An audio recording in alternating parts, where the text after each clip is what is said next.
Jeon Tae-hwan opened his eyes and saw a crack in the ceiling. It ran diagonally and resembled a Korean letter. He blinked. He blinked again. The crack didn't disappear. A blue panel flashed before his eyes. The letters glowed with an even, cold light. Inheritance complete. Owner of the Three Ears shop, Jeon Tae-hwan. Supply portal activated. He lay on the floor and stared at those words for about 10 seconds. Then he slowly sat up. His head was buzzing. His hands felt like someone else's, thin and sinewy, not his hands. He looked at his palms and turned them over. Calluses, a scrape on the knuckle, broken nails. He ran his fingers across his face. His cheekbones were sharper. His stubble was coarser. His nose was slightly longer. Not his face. But the thoughts were his. 12 years in procurement, margins on ramen, delivery schedules, morning planning meetings at 7:30. All of it was hammered into his head like nails. He stood up. His knees creaked. His body was weak and hungry. The shop around him looked like this. 4 walls of darkened wood, a counter with a dent in the middle, shelves along the walls, empty, every single one. On the counter lay a rusty scale with a bent pan. A barrel stood in the corner. He peered inside. Empty. It smelled of mice and rancid oil. There was only one window, dirty. A dim light filtered through it. Tae-hwan walked over and wiped the glass with his sleeve. Outside the window was a narrow alley. The pavement was made of crooked cobblestones. Opposite stood a lopsided sign with a painted anchor. Further on, a strip of gray water was visible. The harbor. He heard the cries of seagulls, the clatter of barrels against the stone. Somewhere, a market vendor was shouting. Somewhere, a child was crying. He stepped away from the window and surveyed the shop again. His professional eye kicked in automatically. The display window was positioned at the wrong angle. The light was coming from the side rather than the front. There was 0 foot traffic. Sanitary conditions were below any standard. The location was lousy. But there was foot traffic. The port was nearby. People walked by. That was something, at least. He found a note on the counter. The paper was yellowed and crumpled. Strangely enough, he could make out the letters even though the alphabet was foreign to him. The note stated that the shop owner owed the merchant Norgan 30 silver coins. Payment was due in 3 days. In the event of non-payment, the shop and all property, including the household members, would become the creditor's property. Tae-hwan read it twice. The household. He carefully folded the note in 4 and tucked it into his pocket. The shirt he was wearing was made of linen, coarse and unfamiliar. His pants were tied with a rope. On his feet were worn-out leather boots. He exhaled. All right, rule number 1, don't panic until you've taken stock of the situation. He walked around the shop. Behind the counter he found a door. It led to a back room. There was a table, 2 chairs, a soot-stained brick stove. On the table was a clay bowl with dried-up porridge. Next to it was a mug, empty. A staircase led up from the stove, narrow and creaky. He climbed up. Upstairs was a room, just one. A low ceiling, a mattress on the floor, a thin blanket, a chest by the wall. He opened it. Inside were 2 changes of underwear, a worn leather purse. Something jingled inside the purse. 3 copper coins. Tae-hwan held them in the palm of his hand. 3 copper coins. That was his entire starting capital. He went back down to the shop and stood in front of the empty shelves. The blue panel was still hanging at the edge of his vision. He focused on it and thought of a single word. Portal. The panel flashed. A list unfolded in the air before him. He saw familiar items. Kanu instant coffee, pack of 100 sticks. Choco Pie chocolate, box of 12. Shin Ramyun instant noodles, pack of 5 packets. Canned tuna, 150-gram can. Table salt, 1 kilogram. White sugar, 1 kilogram. The list went on and on. Hundreds of items, thousands. The entire assortment of a Korean supermarket. The prices were listed in won. Next to them, the exchange rate glowed in small print. 1 silver coin was worth approximately 8,000 won. Tae-hwan looked at this list, and for the first time in the last 10 minutes, felt something resembling calm. This he understood. This was his world. Not magic, not swords, not dragons. Product range, markup, turnover. He began to calculate. A pack of Kanu coffee. Purchase price, 8,000 won. That's 1 silver coin. If caffeine works in this world the way the system suggests, if it really does restore mana, then a cup of coffee here isn't worth 1 silver. It's worth 1 gold. Maybe 2. A 4,000% markup. He closed the list, opened it again, Scroll down to the restrictions section. Daily purchase limit, 300 kilograms per retail location. The portal only opens inside a premises owned by the owner, only in the owner's physical presence. The goods don't materialize out of thin air elsewhere. They have to be transported out by regular transport on regular roads. Tae-hwan nodded. Got it. The system doesn't give you shortcuts. It gives you a supplier, and from there, you're on your own. That's fair. He placed his first order. 30 packs of instant coffee, 50 Choco Pie bars, 1 box of ramen, 20 packs, 5 kilograms of salt, 2 kilograms of sugar, 10 cans of stewed meat, 5 cans of tuna, a total of 40,000 won, about 5 silver coins at the current exchange rate. He didn't have any silver coins. He had 3 copper coins. The panel flashed. Starting credit activated. Amount 100,000 won. Refund from the first sales. Tae-hwan smirked. Even the system works like a bank. He confirmed the order. Something twitched in the air behind the counter. The light condensed into a rectangle the size of a doorway. It smelled of air conditioning and plastic. Boxes landed softly on the floor. Cardboard ones, with Korean writing on them. He stood there looking at them, at the white cardboard with the logo, at the barcodes, at the familiar font. The scent of the packaging hit his nose, and for a second he was back in Busan. In the warehouse. Morning, 7:30. The morning meeting in 15 minutes. The portal closed. Tae-hwan crouched down and opened the first box. Packs of Kanu coffee and golden sticks. He picked one up, turned it over in his fingers, then carefully placed it on the shelf. 1 pack. The second. A third. Evenly spaced. A finger's width apart. Labels facing the customer. He'd been doing this for 12 years. His hands moved on their own. An hour later, the shelves were stocked. Not all of them. Half. But the ones that were stocked looked just right. Neat rows, clean packaging, bright colors. Next to each item, he placed a small piece of wood. On each one, he carved the price with a knife. Coffee, 1 stick, 2 kopecks. Chocolate, 1 bar, 5 kopecks. Instant noodles, 1 serving, 3 kopecks. He didn't know the local prices. He didn't know the purchasing power, but he knew one thing. The starting price had to be low, to draw in the crowd, to create a flow, then raise it. That's the basics. It was starting to get dark outside. Tae-hwan sat down at the table in the back room and, for the first time all day, allowed himself to rest. He rested his hands on the table. Stranger's hands. A stranger's table. A stranger's world. He's 34 years old. He's a purchasing manager. He died on a wet highway between Busan and Ulsan. And now he's sitting in a medieval-style shop with shelves of Korean ramen and 3 coins in his pocket. And in 3 days, they'll take even that away from him. He rubbed his face with his palms. Then he stood up. He made himself a stick of coffee. He boiled water in a clay mug on the stove. He took a sip. Ordinary instant coffee. Cheap. Familiar. He'd been drinking it every morning for 12 years. But here and now, that taste meant something else. It meant that the connection hadn't been severed. That somewhere on the other side of the portal, warehouses and conveyor belts and trucks at dawn still existed. And as long as they existed, he wasn't alone.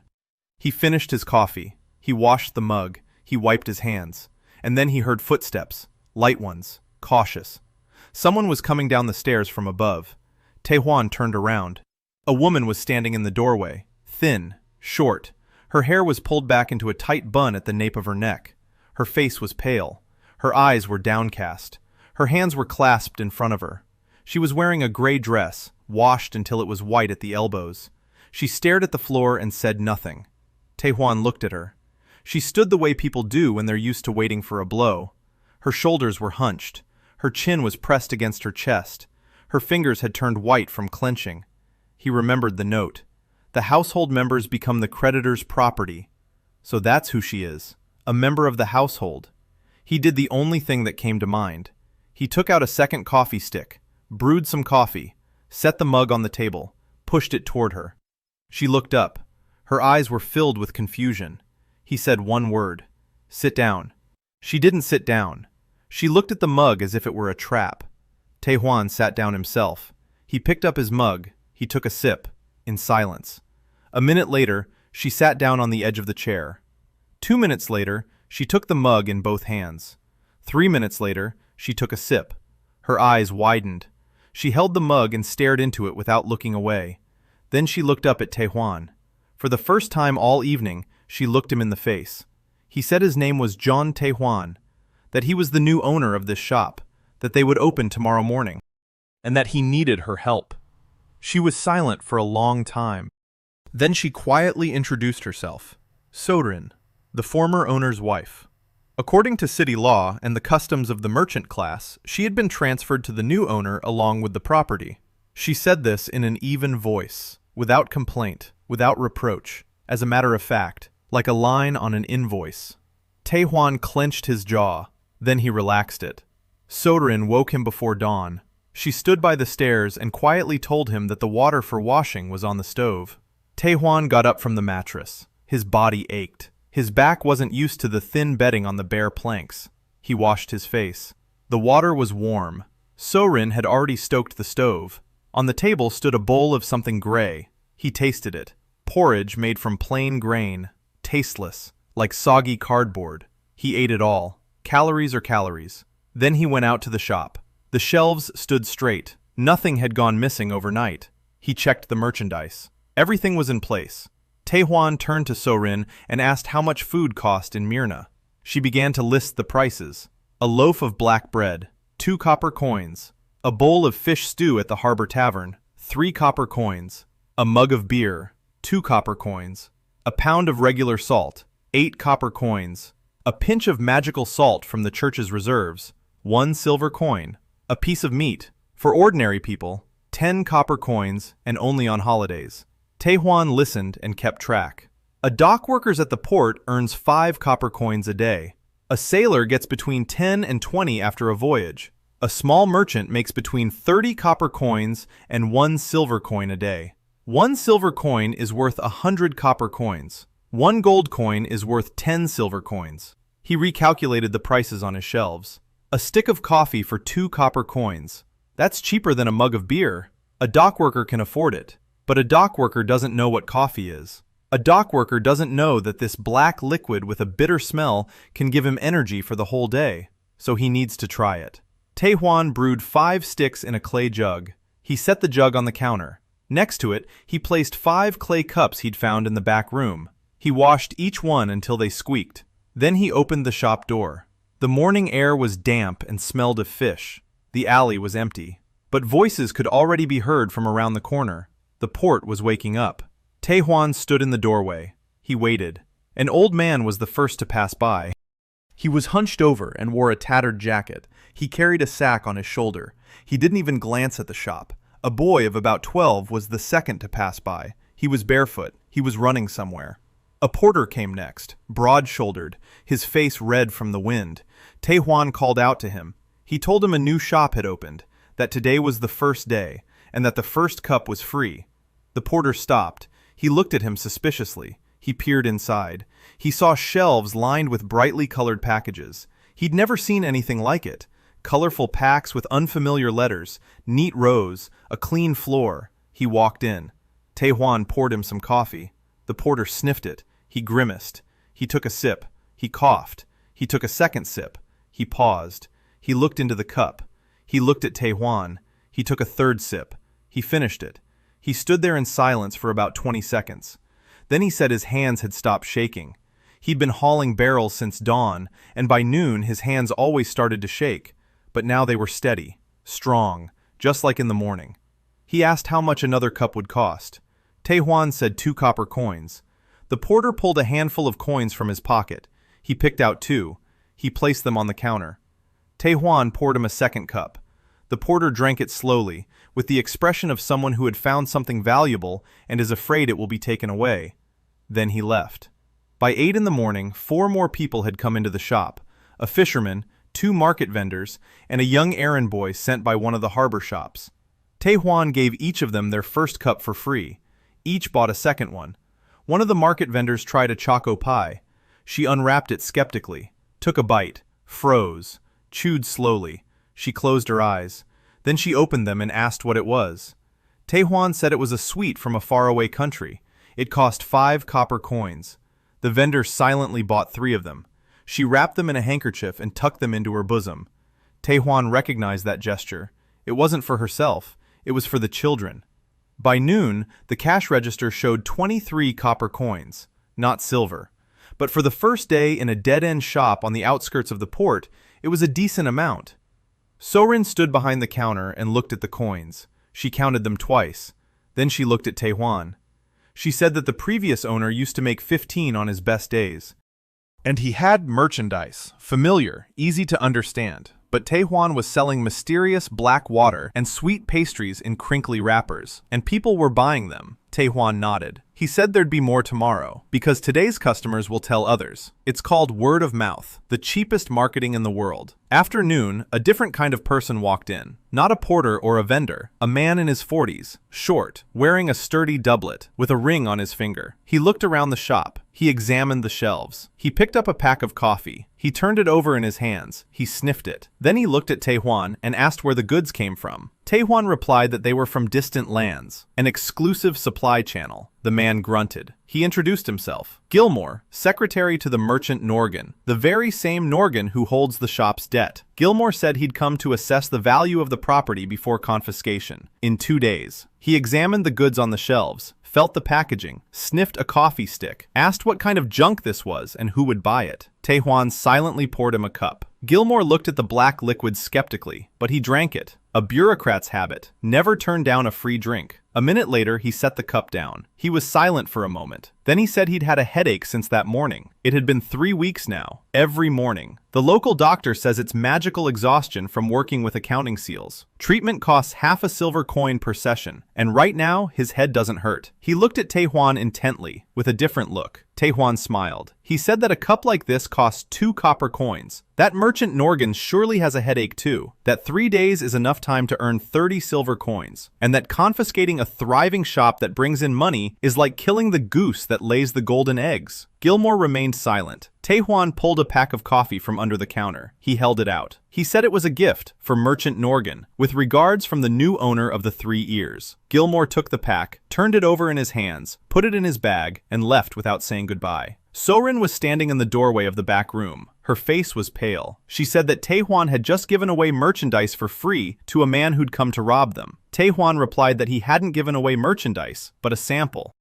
That the purchase price of a single pack of coffee was less than a copper coin when converted. And if Norgan tried it and liked it, there would be a discussion instead of confiscation. Sorin asked, what if he doesn't like it? Tae-hwan said that everyone likes coffee. It's a universal product, 70% conversion rate on the first sample. Seorin asked what conversion meant. Tae-hwan looked at her. Then he said he'd explain later. That evening, he tallied the day's revenue. 23 copper coins a day, minus the cost of goods sold. Net profit of about 16 copper coins. 1 silver coin every 6 days at this rate. 30 silver coins. 180 days. Half a year. He had 2 days. The numbers didn't add up. He sat at the table and stared at the coins. Sorin was cleaning up the shop. She was washing the floor, wiping down the shelves. She did it thoroughly and in silence. Tae-hwan thought, 2 copper coins per cup is the retail price. Retail won't save him. He needs wholesale. He needs one big buyer who'll take a lot all at once. Who in this city can pay 30 silver coins in a single payment?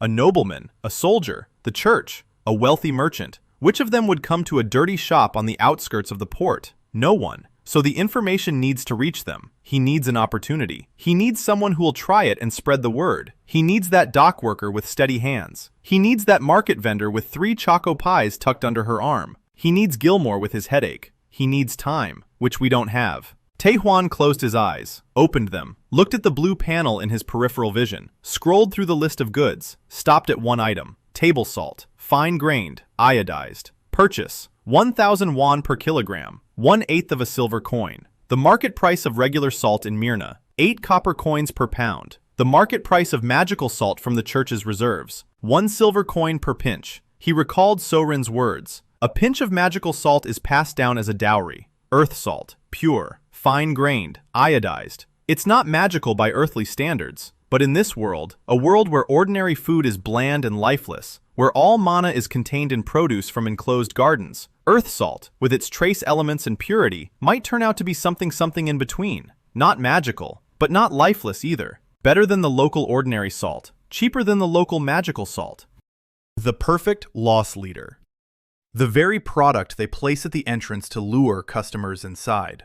Tae-hwan stood up. He opened the portal. He ordered 10 kilograms of salt. Sorin woke him up at 4 in the morning. She had already lit the stove. The same gray porridge was sitting on the table. Tae-hwan ate it in silence. Then he opened the shop. It was dark outside. There were no streetlights in this alley. It smelled of dampness and seaweed. He put the salt out on the counter. He piled it high on a clean wooden tray. The white salt against the dark wood looked like snow on the ground. He placed coffee next to it, and chocolate. So-rin had written the price tags in neat, small handwriting on excerpts of paper. Salt, a pinch for 2 copper coins, a bag for 15. Coffee, a cup for 2 kopecks. Chocolate, a bar for 5. The first customers arrived at dawn. The loader from yesterday brought 2 of them. He stood in the doorway and pointed at Tae-hwan. He said that yesterday he'd had a cup and had been hauling barrels tirelessly until evening. His friends looked skeptical, but they came in. They tried some. They bought some. Then yesterday's market vendor came by, alone, without her friend.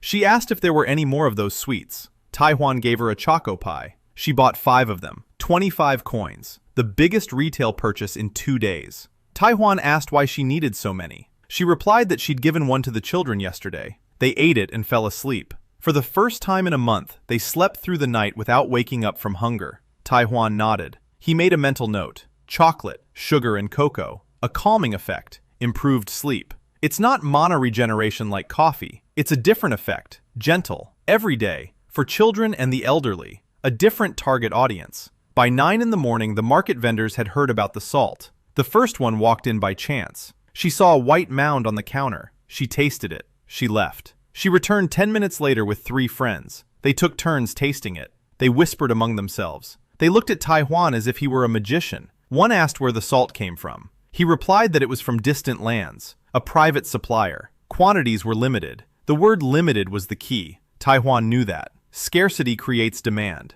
The 4 market women each bought a bag, 60 copper coins in 10 minutes. So-rin counted the money behind the counter. Her hands moved quickly.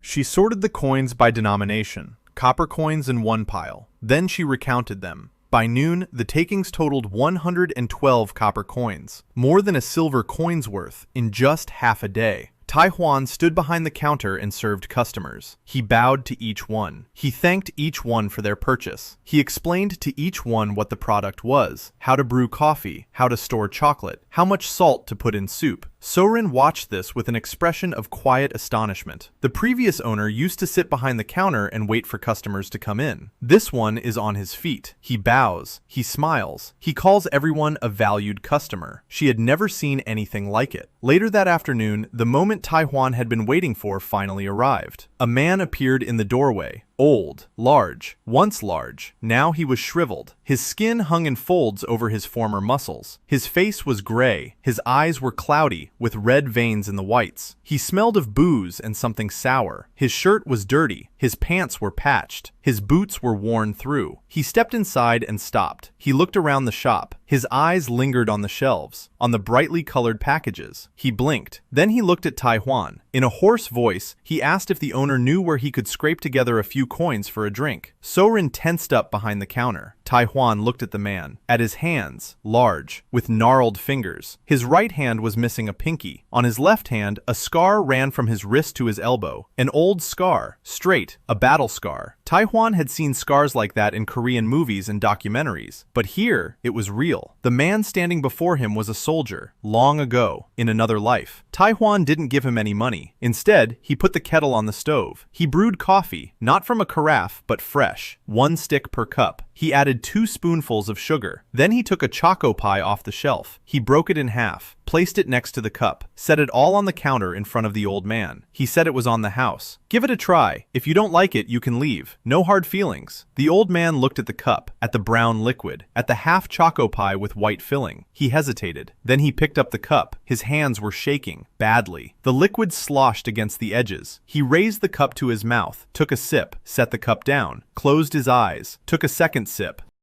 Without opening his eyes, So-rin froze. Tae-hwan stood there, watching. The old man opened his eyes. There was something in them, something that hadn't been there a second ago. He looked at his hands. He raised his right hand. He spread his fingers. 4 fingers. They weren't shaking, for the first time. He clenched his fist, unclenched it, clenched it again. Then he pressed his fist to his chest with his left hand. He pressed it to his chest with both hands. He stood there, for a long time. Tae-hwan saw his shoulders tremble, but not from weakness. The old man was crying, silently, soundlessly. Tears streamed down his gray face, and he didn't even try to wipe them away. Then he spoke, quietly. as if afraid of scaring it away. He said that 9 years ago, the temple healers had told him that his mana channels were burned out, that 20 years of war had killed everything inside him, that he would never feel a spark again, that all that was left for him was to drink and wait for his body to catch up with what had already died inside. And now, right now, he feels it, here, in his chest, a small, warm spark. For the first time in 9 years, he looked at Tae-hwan. His eyes were wet and red, but something alive was burning in them. He asked his name. Tae-hwan introduced himself. The old man nodded. Then he introduced himself. Hyuk, just Hyuk. They called him Old Hyuk. Former captain of the Westmar Guard, 20 years on the border, 3 wars, 4 wounds, 9 years in the ditch. Tae-hwan poured him a second cup. He pushed the other half of the choco pie toward him. Hyuk sat down on the floor right by the counter. He drank coffee. He ate chocolate. He said nothing. Tae-hwan didn't interrupt. Half an hour later, Hyuk stood up. He wiped his face with his sleeve. He looked at Tae-hwan. He said he'd be back, and he left. So-rin approached Tae-hwan. Her hands were shaking. She said she knew Hyuk. Everyone in Myrna knew him. He's been drinking in the harbor taverns for 9 years now. He gets into fights. He sleeps in alleys. He's been thrown into a ditch twice for fighting. But back then, before the war, he was different. She'd heard that Captain Hyuk had held the bridge at Sulphur Pass single-handedly for 3 days, that his unit had never retreated once, that every soldier in the southern garrisons knew his name. Tae-hwan nodded. Then he said that Hyuk wasn't a customer. Hyuk was a showcase, a living showcase. If a former captain of the guard with burned-out channels sensed mana from a cup of coffee, that would be news. News that would reach every veteran in the port, every soldier in the garrison, every mage who was weary and desperate. So-rin asked why he was telling her this. Tae-hwan replied that she was the manager. A manager must understand strategy. So-rin fell silent. Then she said quietly that no one had ever explained strategy to her, that her ex-husband had only told her to bring it and serve it. Tae-hwan looked at her. Then he said that in his shop, every employee knows why they do what they do. That's rule number 1. He returned behind the counter. By evening, 11 people were standing at the door of the 3 Ears. Hyuk had brought them. Veterans, former soldiers, port security guards, men with scars and dull eyes. They stood in line, silently, patiently, just as they had once stood at attention. Tae-hwan stepped out to meet them. He bowed. He welcomed them. He said today was the first day of the promotion. 1 cup per person, at cost, 1 copper coin. They came in one by one. They drank coffee. Some asked for hot chocolate. Some tried the salt. Everyone paid. Not a single one asked for it for free. They were soldiers. They don't ask. They either pay or walk away. Tae-hwan respected that. By nightfall, the second day's takings totaled 203 copper coins, 2 silver coins and 3 copper coins. So-rin counted them 3 times. She looked at Tae-hwan. In her eyes was the same look he'd seen in interns who were given their first independent project, a mixture of fear and excitement. Tae-hwan sat down at the table. He did the math. 2 days. 3 silver coins and 15 copper coins in revenue, minus the cost of goods sold. Net profit, about 2.5 silver coins. 27.5 more to go until 30. 1 day until confiscation. The math didn't add up. Retail wouldn't save him. He needed wholesale. 1 large order, right away, tomorrow. He looked at So-rin. He asked if she knew anyone in the city guards, the ones who buy provisions for the garrison. So-rin thought for a moment. She said that the quartermaster of the Myrna garrison was a man named Captain Rosh. Tae-hwan got up before dawn. He got dressed. A linen shirt and pants, tied with a rope. He looked at himself. He looked like a harbor vagrant. You don't go to a business meeting looking like that. He walked over to the trunk. He found a second shirt. Slightly cleaner. He tucked it into his pants. He smoothed his hair with water. He looked at himself again. Better, but not by much. So-rin was standing by the stove. She watched. Then she silently went upstairs. She returned a minute later. She handed him a dark blue doublet, worn, but intact, with brass buttons. She said it was the former owner's jacket, a formal one, worn on holidays. Tae-hwan looked at the jacket. He tried it on. The former owner's build was about the same as his. The jacket fit okay. Not perfect, but it'll do. He buttoned it up. He looked at So-rin. He nodded. Thank you. She looked away. Tae-hwan took 3 coffee sticks from the shelf, 2 choco pies, a small bag of salt, about 100 grams. He put everything in the inner pocket of the jacket. This was his negotiation kit, samples for the client. He told So-rin he'd be back by noon, that the shop would open at 5 as usual, that she'd manage. So-rin nodded. He stepped out onto the street. It was a cold morning. The wind from the sea carried the scent of seaweed and wet ropes. The harbor square was a 10-minute walk away. He walked through the alleys, looking around. Myrn, a port city on the outskirts of Westmar. Houses made of gray stone and dark wood, narrow streets, puddles, rats in the alleys. People were waking up. Dock workers were making their way to the piers. Fishermen were hauling out their nets. Market women were laying out their wares. A typical port city. Poor, working class. Tae-hwan found the At the Anchor Tavern, a two-story building on the corner of the square, a sign with a rusty anchor. Inside, it was cramped and smelled of fried grease. He went in. He looked around. Tables made of rough planks. Benches. Not many people. It was morning. At a table in the back sat a man in uniform, a gray jacket with an insignia, a belt with a badge, short hair, a dull expression. In front of him stood a plate with something gray, brown, and a mug. He was eating slowly, without enjoyment, as if carrying out an order. Tae-hwan approached and asked permission to sit down. The man looked up, appraised his jacket, appraised his face, and nodded. Tae-hwan sat down across from him and introduced himself. Jeon Tae-hwan, owner of the 3 Ears of Corn shop. The man chewed. Then he said his name was Captain Rosh, quartermaster of the Manhwa garrison, and that he didn't need suppliers. He had a contract with the Grocers Guild. Tae-hwan nodded. He said he hadn't come to sell. He'd come to show him something. He took a coffee stick out of his pocket, a small bag of salt, a choco pie. He laid them out on the table. Rosh looked at them skeptically. Tae-hwan asked the innkeeper for a mug of hot water. He paid a copper coin. He brewed the coffee right in front of Rosh, a black liquid.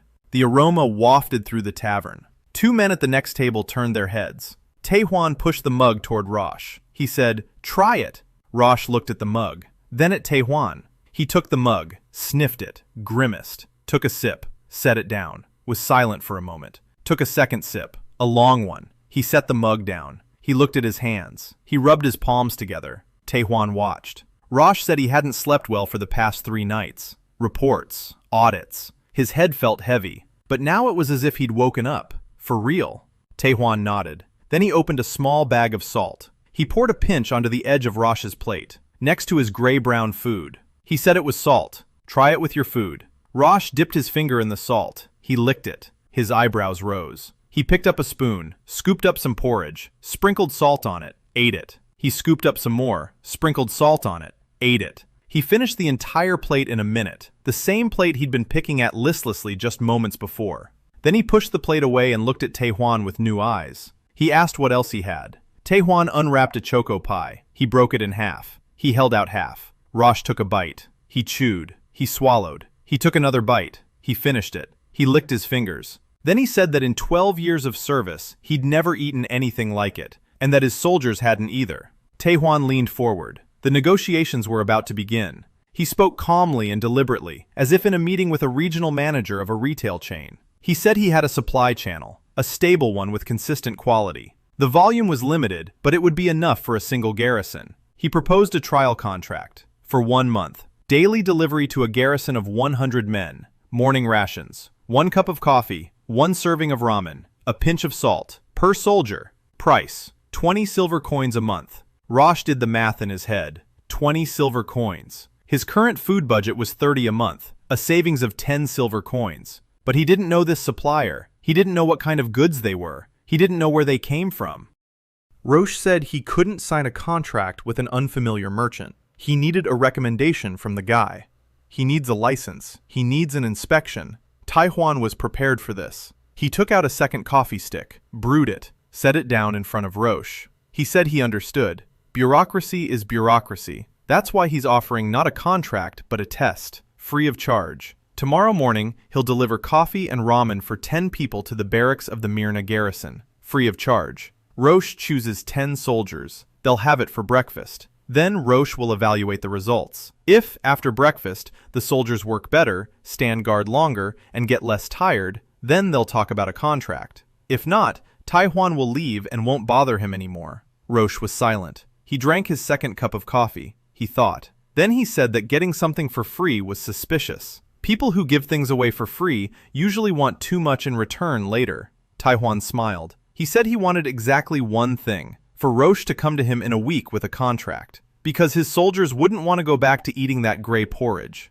Rosh looked at him for a long time. Then he finished his coffee. He stood up. He said the barracks were on the north side of the port, 3rd pier, tomorrow, 6 in the morning, 10 portions. And if this was some kind of scam, Tae-hwan had better run away from Mirn, because Roche didn't like being fooled. Tae-hwan bowed. He said he'd be there at exactly 6. Roche left. Tae-hwan sat at the table. His fingers trembled slightly. Not from fear, from adrenaline. He knew that feeling. It was the same when he first closed the contract to supply fresh fish to the entire Hanmart Southern network. 14 metric tons a week. He was 26. He'd walked out of the meeting room, and his hands had been shaking just like this. He returned to the store around noon. Sorin was standing behind the counter. The shop was full. Not exactly full. There were 8 people inside at the same time. For such a tiny space, that was a crowd. She was serving them all by herself, quickly, efficiently. She counted in her head, gave change, explained what coffee was, how to brew it, how to store it.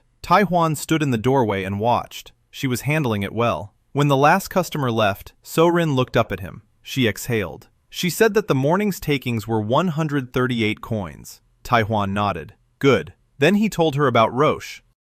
About the test. About the 10 servings tomorrow morning. Sorin listened. Then she said that if Roche tried it and liked it, the whole garrison would know by evening. And if the garrison found out, the city commandant would find out. And if the commandant found out, the governor would find out. Tae-hwan looked at her. She was thinking 2 steps ahead. He said she was right. And that's exactly why tomorrow's test had to be perfect. The ramen had to be prepared just right, hot, with broth, with an egg if available, fresh coffee, sugar to taste. The presentation must be neat. The bowls must be washed. Sorin nodded. She said she'd buy eggs from her neighbor in the morning, 6 copper coins for a dozen. Tae-hwan approved. After lunch, Gilmore arrived. Again, alone, without guards. He walked in and immediately looked at the shelves, then at the counter, then at Tae-hwan. He said that the merchant Norgan had received a package of coffee. He brewed it. He tasted it. He liked it. Tae-hwan waited. Gilmore continued. He said that Norgan had the following message. The debt of 30 silver coins remains. The payment deadline will not be extended. By tomorrow evening, either the money is paid or the goods will be confiscated. However, Norgan is willing to accept partial payment in goods. 10 packs of coffee at 1 silver piece each. That's 10 silver pieces. The remaining 20 silver pieces must be paid in cash. Tae-hwan did the math. 10 packs of coffee. Purchase price, 10,000 won, roughly 1¼ silver coins at the current exchange rate. Sell them to Norgan for 10 silver coins. That's an 800% markup. Not bad, but he doesn't have 20 silver coins in cash. He currently has about 5 silver coins in revenue from the past 3 days, minus costs. That's 3.5 in net profit. He's short 16.5. He looked at Gilmore. He asked if Norgan could accept payment entirely in goods, 30 packs of coffee for 30 silver coins. Gilmore shook his head. No, Norgan needs cash. He has his own creditors. Tae-hwan nodded. Then he did what he always did in negotiations when the terms weren't right. He changed the structure of the deal. He told Gilmore the following. He wouldn't pay 30 silver pieces. Instead, he was offering Norgan a partnership. Norgan would receive 10 packs of coffee right away, for free, as a trade credit. Norgan would sell them through his own channels at whatever price he deemed appropriate.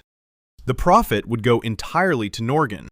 In return, Norgan would write off the debt and give Tae-hwan a month. In a month, Tae-hwan would begin supplying Norgan with coffee in bulk, at half a silver piece per pack. Norgan would sell it for 1 silver piece, a 100% margin for Norgan, no investment, no risk. Gilmore listened. He remained silent. Then he said he would pass the message on, and he left. Tae-hwan stood behind the counter. Sorin stood next to him. She had heard everything. She said quietly that it was madness, that Norgan was a merchant, not a partner, that merchants don't forgive debts. Tae-hwan replied that merchants don't forgive debts, but merchants understand profit margins. 100% on someone else's goods with no investment. It's an offer that's hard to turn down. Sorin remained silent. Tae-hwan added that if Norgan refused, Roche would try the ramen tomorrow morning, and if Roche likes it, in a week Tae-hwan will have a contract for 20 silver coins a month, including the garrison. Then he'll pay Norgan from the first advance payment. Sorin asked, what if Roche turns it down too? Tae-hwan smiled. He said that no one has ever turned down ramen. That evening, he cooked 10 servings of ramen. He cooked them one at a time, on the stove, in a clay pot, water, noodles, a packet of seasoning, a packet of oil. 3 minutes. Sorin stood nearby and watched. The aroma filled the entire shop. Pungent, meaty, Spicy, So-rin swallowed. At 4 in the morning, So-rin was already standing by the stove. Tae-hwan came downstairs and saw 10 eggs on the table, clean, lined up in a row on a dishcloth. So-rin had bought them from a neighbor for 6 copper coins. He opened the portal. He ordered another box of ramen, 10 coffee sticks, a bag of sugar. He put everything into a bag. The bag was made of coarse fabric, heavy. So-rin placed a clay jug for boiling water in there as well. 10 earthenware cups, a pot, spoons. Everything was clean. She had washed the dishes that night. Tae-hwan hoisted the bag onto his shoulder. It was heavy. His body was weak. So-rin silently picked up the second bag with the dishes. They stepped out into the darkness. The port was a 10-minute walk away. On the north side, the third pier. The barracks stood behind a stone wall, gray, low, with narrow windows. A sentry stood at the gate, young, with a spear. He looked at the 2 people carrying the sacks. Tae-hwan identified himself. He said Captain Rosh was waiting for him. The sentry went inside.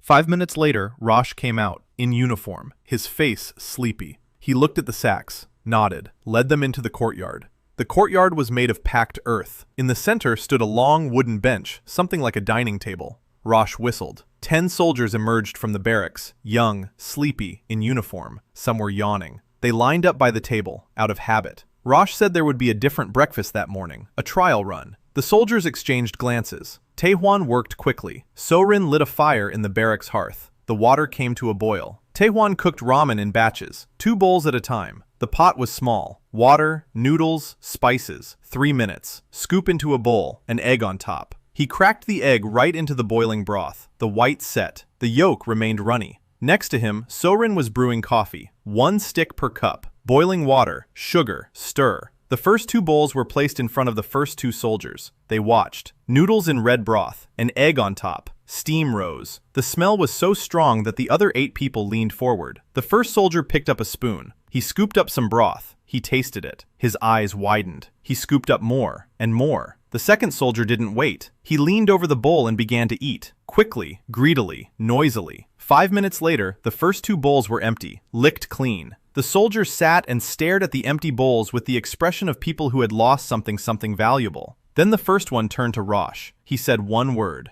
More! Rosh stood with his arms crossed and watched. His face was expressionless. Tae-hwan served the next portions, 2 bowls every 3 minutes. So-rin brought around coffee. The soldiers ate, silently, intently, just as if they were carrying out a combat mission. 20 minutes later, all 10 servings had been eaten. 10 cups of coffee had been drunk. The soldiers sat at the table. Tae-hwan watched. He knew he had to wait. The effect wouldn't be immediate. Caffeine starts to take effect in 15 minutes. Spices and pepper in 20. 10 minutes later, the first soldier stood up. He stretched. Then he looked at his hands. He clenched his fists, unclenched them. He turned to the comrade next to him and said he felt strange, as if he'd had a good night's sleep, truly well rested, even though he'd slept for 4 hours on a hard bench. The second one nodded. He said his back had stopped aching.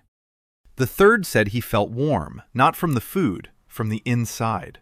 The fourth silently raised his hand and clenched his fist. Veins stood out on his knuckles. He stared at his fist in surprise. Rosh watched. His face was still expressionless. Then he ordered them to line up. The soldiers formed a line, automatically. Rosh walked down the line. He stopped in front of each one, looked them in the eyes. Then he turned to Tae-hwan, said he wanted to test them. Ordered the soldiers out onto the parade ground. 20 laps at a run, the standard morning warm-up. The soldiers ran off. Tae-hwan stood next to Rosh and watched. After the usual barracks breakfast of gray porridge, the soldiers were running out of steam by the 10th lap. Rosh said so himself, quietly, as if to himself. These ones ran 20 laps and didn't stop. On the 25th lap, Rosh whistled. They fell into formation. Their breathing was steady. They weren't out of breath. Rosh walked up to the nearest soldier. He looked him in the eye. Then he turned to Tae-hwan. His expression finally changed. Not a smile, not surprise. Interest. The stern, professional interest of a man who had seen a new type of weapon. He said he wanted to talk. Not here. They moved over to the wall. So-rin was clearing away the dishes. Rosh spoke quietly. He asked how many servings Tae-hwan could supply per day. Tae-hwan replied, 100. every day, without fail. Rosh asked the price. Tae-hwan repeated yesterday's offer. 20 silver coins a month, for 100 people. Coffee in the morning, ramen for lunch, salt for the entire kitchen. Rosh did the math. Then he said that 20 silver coins was a third cheaper than the current contract with the Grocers Guild, and the quality was incomparable. But he couldn't terminate the contract with the guild without the commandant's consent. Tae-hwan nodded. He proposed a compromise, a trial period of 2 weeks, to run concurrently with the current contract. Rosh buys his morning rations from Tae-hwan separately. 10 silver coins for 2 weeks, prepaid. If, after 2 weeks, the soldiers show better results in the drills, Rosh will go to the commandant with a report. If not, Tae-hwan returns the money. Rosh thought about it for a long time. Then he held out his hand. Tae-hwan shook it. Rosh took his wallet out of his pocket. He counted out 10 silver coins. He placed them in Tae-hwan's palm. The silver was cold and heavy. 10 coins, a third of the debt. Tae-hwan bowed.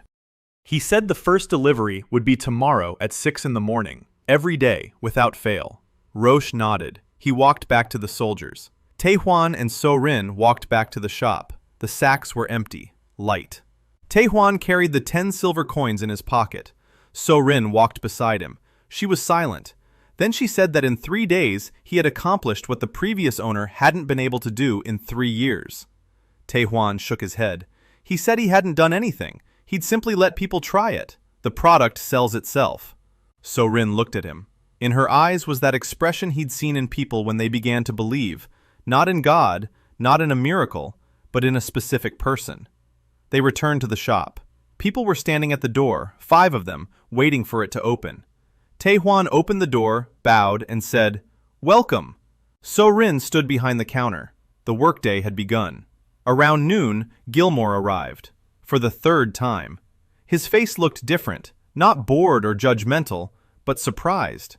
He said that the merchant Norgan had accepted the offer. 10 packs of coffee now, with the debt written off.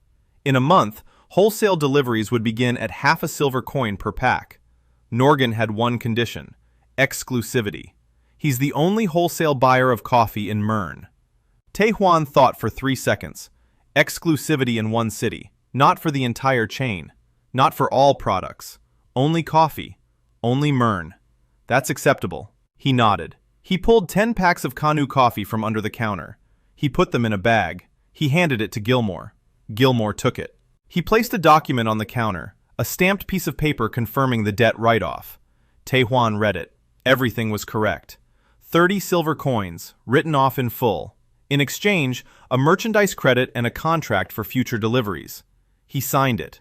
With someone else's hand, in someone else's handwriting, but it was his name. Gilmore took the document. He took the bag. He left. Tae-hwan stood behind the counter. So-rin stood beside him. The debt was written off. 10 silver coins from Roche in his pocket. The shop was his, officially, with no threat of confiscation. The 3rd day. He looked at the shelves. Coffee, chocolate, ramen, salt, bright packages against the dark wood. Then he looked out the window, the alley, cobblestones, the gray water of the harbor, seagulls. He looked at So-rin. She was standing there, staring at the debt write-off document lying on the counter, a copy of it. Her face was expressionless. Only silence. The silence of a person who, for the first time in a long while, isn't afraid of tomorrow. Tae-hwan took 10 silver coins out of his pocket. He placed them in the cash register. He counted the remaining stock. 12 packs of coffee, 30 bars of chocolate, 1 box of ramen, 7 kilograms of salt. Not much, enough for a week. Then he'd need to restock. 300 kilograms a day, that's the limit. He needed to plan his product lineup. What sells best? Coffee, the undisputed leader. Huge profit margin. Demand is growing every day. Salt, the flagship product. It draws in customers. Chocolate, an emotional purchase, an impulse buy. Good profit margin. Ramen, a strategic product. We have a contract with the garrison. Volume, stable demand. He needs to expand the product range. Canned goods, spices, maybe hygiene products. Soap, toothpaste, shampoo. In a world where people bathe once a week and brush their teeth with a twig, this is a separate market. But food comes first. Food is the foundation. He pulled a stack of paper from under the counter, roll of paper from under the counter. He took a pen from So-rin. He began to write out a plan. Week 1. Secure a steady stream of retail customers. Fulfill the contract with the garrison. Begin deliveries to Norgan.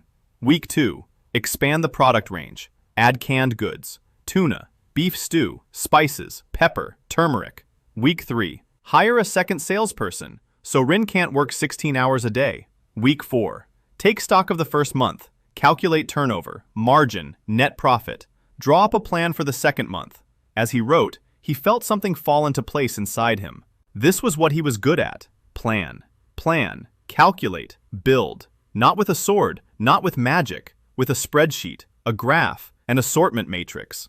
There was a knock at the door. Tae-hwan looked up. Old Hyuk was standing in the doorway, sober, in a clean shirt. His hair was wet. He'd washed up, for the first time in who knows how many days.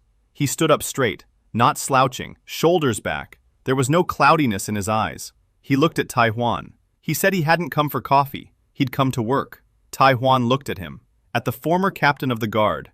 At the man who could hold a bridge for 3 days on his own. At the man whose heart was ablaze with passion once again. Tae-hwan asked what he could do besides fight. Haike said he knew how to provide security. He knew how to transport cargo. He knew how to command people. He knew how to go without sleep for 3 days straight. Tae-hwan nodded. He said he needed a security guard. The shop stays open until late at night. There's money in the register, goods on the shelves, the port all around. The port is full of thieves and drunks. He needs someone at the door. Pay 5 copper coins a day. A cup of coffee in the morning. A bowl of ramen for lunch. Hyuk listened. Then he said that 5 copper coins wasn't enough. A regular bouncer at a tavern gets 10. Tae-hwan smiled. He said that a regular bouncer at a tavern doesn't get coffee that restores mana. Hyuk fell silent. Then he nodded. He held out his hand. 4 fingers on his right hand. A firm handshake. Tae-hwan shook it. First employee, security guard, former captain of the guard. A week had passed. The shop was open from 5 in the morning until 9 at night. Tae-hwan stood behind the counter. Sorin counted the money. Hyuk sat on a stool by the door and watched everyone who came in, so that no one lingered longer than necessary. In the morning, Tae-hwan got up at 4. He opened the portal. He went shopping. 300 kilograms. Every day, up to the ceiling. Coffee, ramen, salt, chocolate. Now canned goods too. Tuna in oil, canned beef, sweet corn. He was expanding the product line slowly, 2 or 3 items a week. No more than that. A rule of retail. New products are introduced gradually. The customer shouldn't feel lost. They should see something familiar and something new right next to it. Then they'll be drawn to the new item. After his morning shopping trip, Tae-hwan would grab a bag and head to the barracks. So-rin walked with him. They cooked ramen in the barracks kitchen. 100 servings. Every morning. The soldiers looked forward to it as if it were a holiday. Within a week, word had spread throughout the garrison. Those who didn't make it into the top 10 begged their comrades for a sip of broth. Rosh saw this. He said nothing. But Tae-hwan noticed how the quartermaster stood off to the side every morning, watching, counting, evaluating. He hadn't signed a contract for 100 men yet, just a trial one for 10. But all 100 were eating, because the 10 were sharing. Because soldiers are soldiers. Tae-hwan didn't object. Let them try it. The more they tried, the faster Rosh would go to the commandant. Retail revenue was growing. Day 1, 23 kopecks. Day 2, 203. Day 3, 280. Day 4, 310.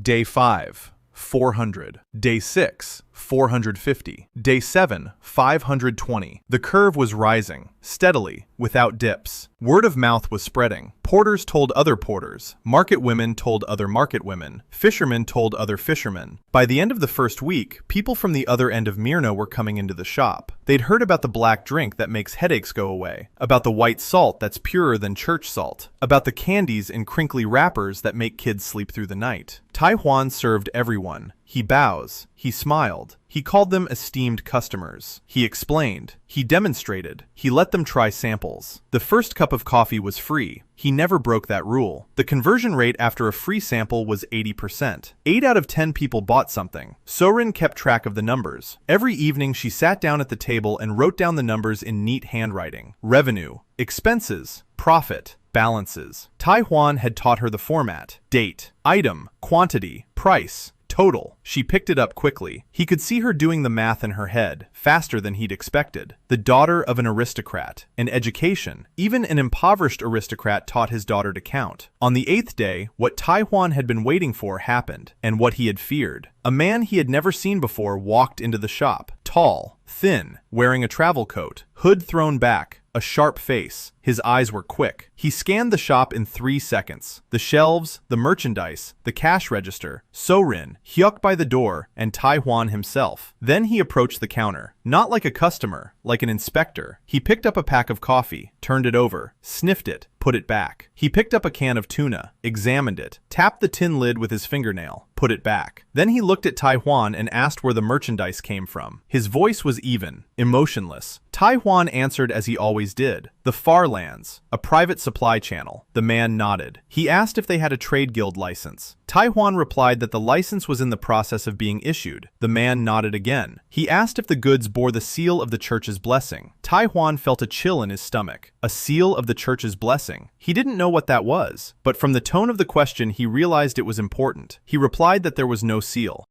The man pulled a piece of paper from under his cloak. He unfolded it and held it out. Tae-hwan read it. An order from the City Trade Inspectorate. The 3 Ears of Corn Shop. Sale of foodstuffs without the seal of the church's blessing. Violation of Article 14 of Myrna's Commercial Code. Fine, 5 silver coins. Deadline for rectifying the violation, 3 days. Failure to comply will result in the closure of the business. Tae-hwan read it twice. He looked at the man. He asked how to obtain the seal. The man replied that to do so, he would need to submit a petition to the Temple of the Golden Pillar, pay a fee of 10 silver coins, and wait for an inspection by a priest. The inspection would take anywhere from 2 weeks to 2 months. Tae-hwan did the math in his head. 10 silver coins for the fee, 5 silver coins for the fine, 15 silver coins. That was almost his entire cash on hand, plus at least 2 weeks of waiting. The man took the paper. He nodded. He left. Hyuk stood up from the stool. He walked over to Tae-hwan. His face was grim. He said quietly that this wasn't the city inspection. This was a man from the House of Valency. Tae-hwan looked at him. Hyuk explained. There is no trade inspectorate in Myrna. There is a port supervisor, but he only inspects ship cargo. The shops on the waterfront are inspected by the Grocers Guild, and the Myrna Grocers Guild belongs to the House of Valency. Every grocer pays Valency a share. Every new merchant obtains a license through Valency. The seal of the church's blessing is not a church procedure. It is a Valency procedure. The church affixes the seal upon the house's recommendation. Without a recommendation, it does not affix it. Tae-hwan sat down on a stool behind the counter. He looked at the shelves, at the merchandise he himself had sold, at the cash register where silver jingled, at So-rin, who stood there pale and silent, the House of Valency, the monopoly on magical wheat. He remembered what he had read. He remembered that Valency controls more than just the grain. They control the entire food chain. Who grows it, who sells it, who eats it. And now a shop has appeared that sells food outside their system, food without their seal, food that works better than theirs. Of course they've arrived. He was surprised it took so long. Tae-hwan looked at Hyuk. He asked how much time they actually had. Hyuk said that the 3 days specified in the order were just a formality.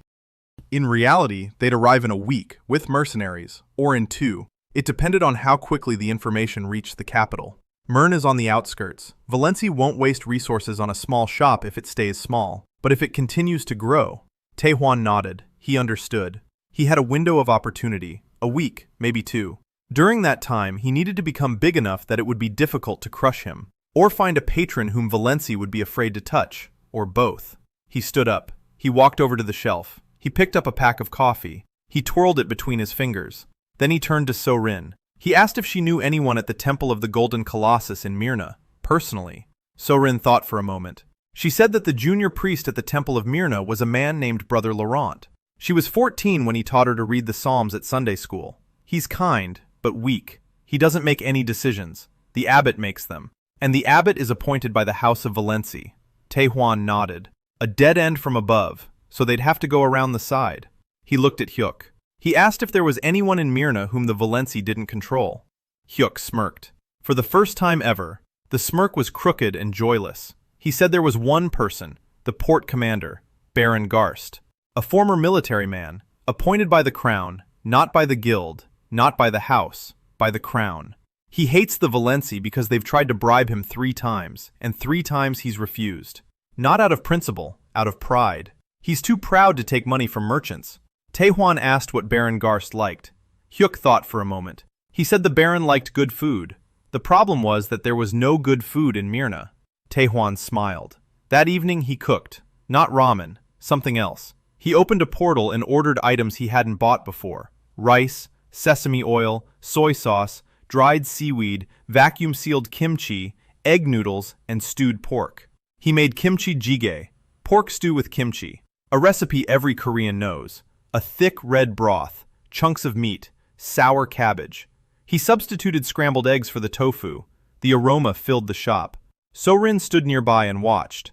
Hyuk came over from the dining area. He took a sniff. Tae-hwan ladled the soup into bowls. 3 servings. For himself, for So-rin, for Hyuk. They ate in silence.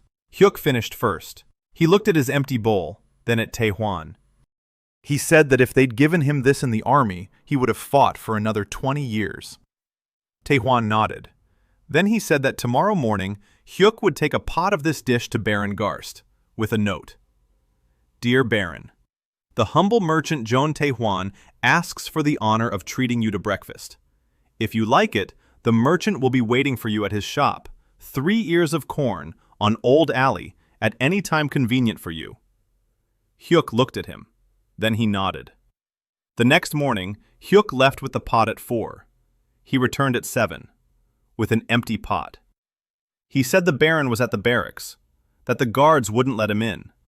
But when Hyuk gave his name, Baron Garst arrived at exactly noon, alone, without guards. That told Tae-hwan a lot. A man who walks without guards is either foolish or certain that no one would dare. The Baron wasn't foolish. He walked into the shop and stopped. He looked around. 7 seconds. Tae-hwan counted. The Baron looked at the shelves, at the clean floor, at the neat rows of merchandise, at the brightly colored packaging, at So-rin behind the counter in her clean apron, at Hyuk by the door, at Tae-hwan himself, who was standing in the center of the room, bowing. Baron Garst was exactly as Hyuk had described him. Heavy-set, a gray mustache, a red face, his uniform unbuttoned at the top button, large hands, a scar on his left cheek, small, watchful eyes. He walked up to the bench. He tapped the wood with his knuckles. He examined the goods. He picked up a can of tuna. He turned it over in his hands. He tapped the lid. He sniffed it. He put it back. Then he turned to Tae-hwan. He said that yesterday, his pot of red stew had been the best meal he'd had in 5 years in this damned port, and that he wanted to know who Tae-hwan was. Where did he get food like that? And what does he want? Tae-hwan answered honestly, sort of. He said he was a merchant, that he had a supply route from distant lands, that the route was stable, but limited, that he wanted to trade peacefully in Myrna, pay taxes, feed people, and that someone was getting in his way. The Baron asked who. Tae-hwan told him about the order, about the seal of the church's blessing, about how the Grocers Guild is controlled by the House of Valency, about how, without the seal, his shop would be shut down in 3 days. The Baron listened. His expression didn't change.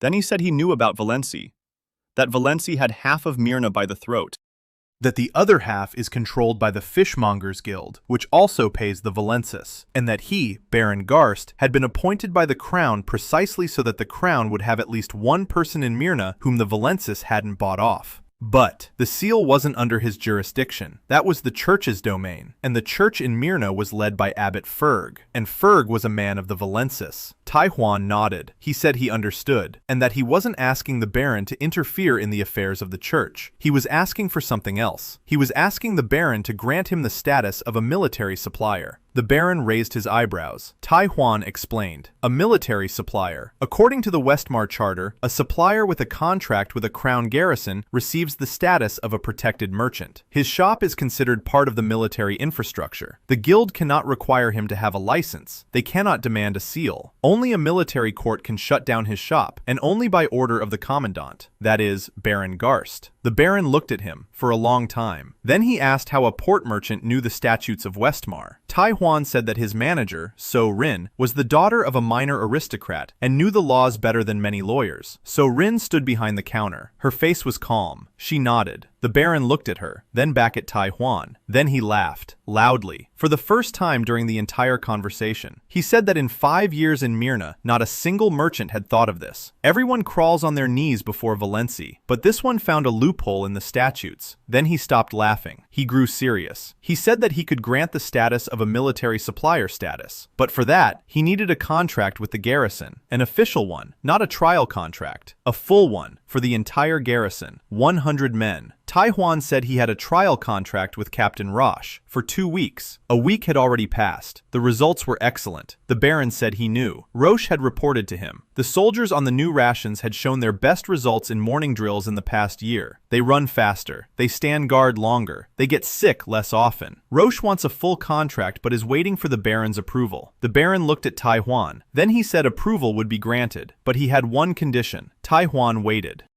The Baron said he wanted to be served that red soup, personally, every day, at lunchtime, in a pot, hot. Tae-hwan bowed. He said the Baron would receive kimchi jjigae every day around noon, in a clean pot, with rice, with a side dish, free of charge, as a token of respect from a military supplier to the port commander. The Baron nodded. He held out his hand. Tae-hwan shook it. The Baron's hand was like a blacksmith's tongs. Then the Baron turned toward the door. He stopped. He turned back. He looked at the shelves. He asked what those round things in yellow wrappers were. Tae-hwan took a choco pie from the shelf. He handed it to him. The Baron unwrapped it, took a bite, chewed, swallowed, finished it, licked his fingers, looked at Tae-hwan, said he wanted 10 of them, to take with him.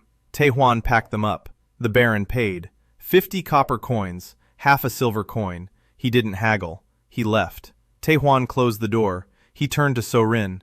She was standing there, holding onto the counter. Her hands were white. He asked what was wrong with her. She said that he had just made Baron Garst his patron in exchange for a bowl of soup and 10 chocolate bars. Tae-hwan shook his head. He said it wasn't a patron, a customer. A patron might walk away. A client who gets a hot meal every day won't walk away, because a meal is a habit, and habit is stronger than loyalty. So-rin looked at him. Then she said quietly that she was afraid. Not Valency, him, because she doesn't understand how he thinks. Every time she thinks all is lost, he does something she can't foresee. And that's scary. Tae-hwan looked at her. Then he said it wasn't magic or trickery. It was 12 years of work and procurement. Negotiations every day. Decisions every day. Every day someone tries to cheat you, and you learn to think 2 steps ahead. So-rin was silent. Then she nodded. 2 days later, Roche arrived, with a document.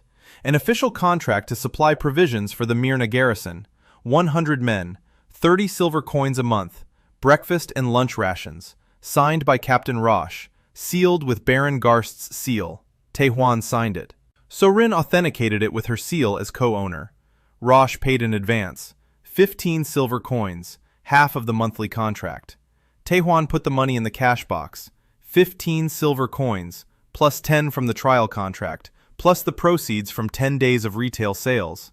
In total, there was just over 40 silver coins in the cash box, 4 gold coins, for 10 days. Starting from scratch. So-rin counted it. She counted it again.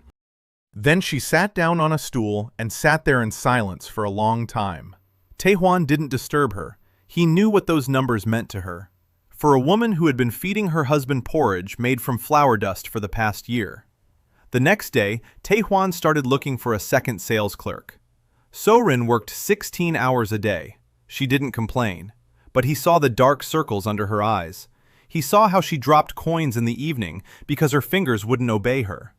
It was a familiar symptom, burnout. He'd hit it in Hanmart employees, those who worked double shifts for 3 weeks straight and then collapsed. He told So-rin she needed an assistant. She replied that she was managing. He said he knew. And that was exactly why she needed an assistant. Because people who say they're managing are the first to fall. She fell silent. Then she nodded. Hyuk brought in a candidate. A girl. Young. 22 years old. Thin. Tanned. Her hands were burned from kitchen work. She introduced herself as Kang Ada, a refugee from the southern province. Her village had been burned down 2 years ago. She'd been working in the kitchen of a port tavern in exchange for food and a place to sleep in the basement. The tavern's cook would hit her hands with a spoon whenever she did something wrong. She stood before Tae-hwan and stared at the floor, just like So-rin had on that first evening. Her hands clasped together, her shoulders hunched, waiting for the blow. Tae-hwan asked what she could do. She quietly replied that she knew how to cook, that her mother had taught her, that her mother was an herbalist and knew hundreds of recipes, that she remembered every one of them, that her hands were rough and she knew she wasn't cut out for a fancy shop, that she would leave if the owner told her to. Tae-hwan took a pack of ramen off the shelf, a can of stewed meat, a small bag of garlic, a pinch of pepper. He placed them on the table in front of her. He told her to make something. From these, whatever she wanted. Kang Ara looked at the ingredients. Kang Ara changed everything. On her very first day, she took the ramen and made 3 different dishes out of it. Morning soup with egg and herbs. Lunch noodles with canned meat and pepper. Evening porridge made from broken noodles with salt and sesame oil. Tae-hwan watched this and realized he hadn't found a salesperson. He'd found a product developer.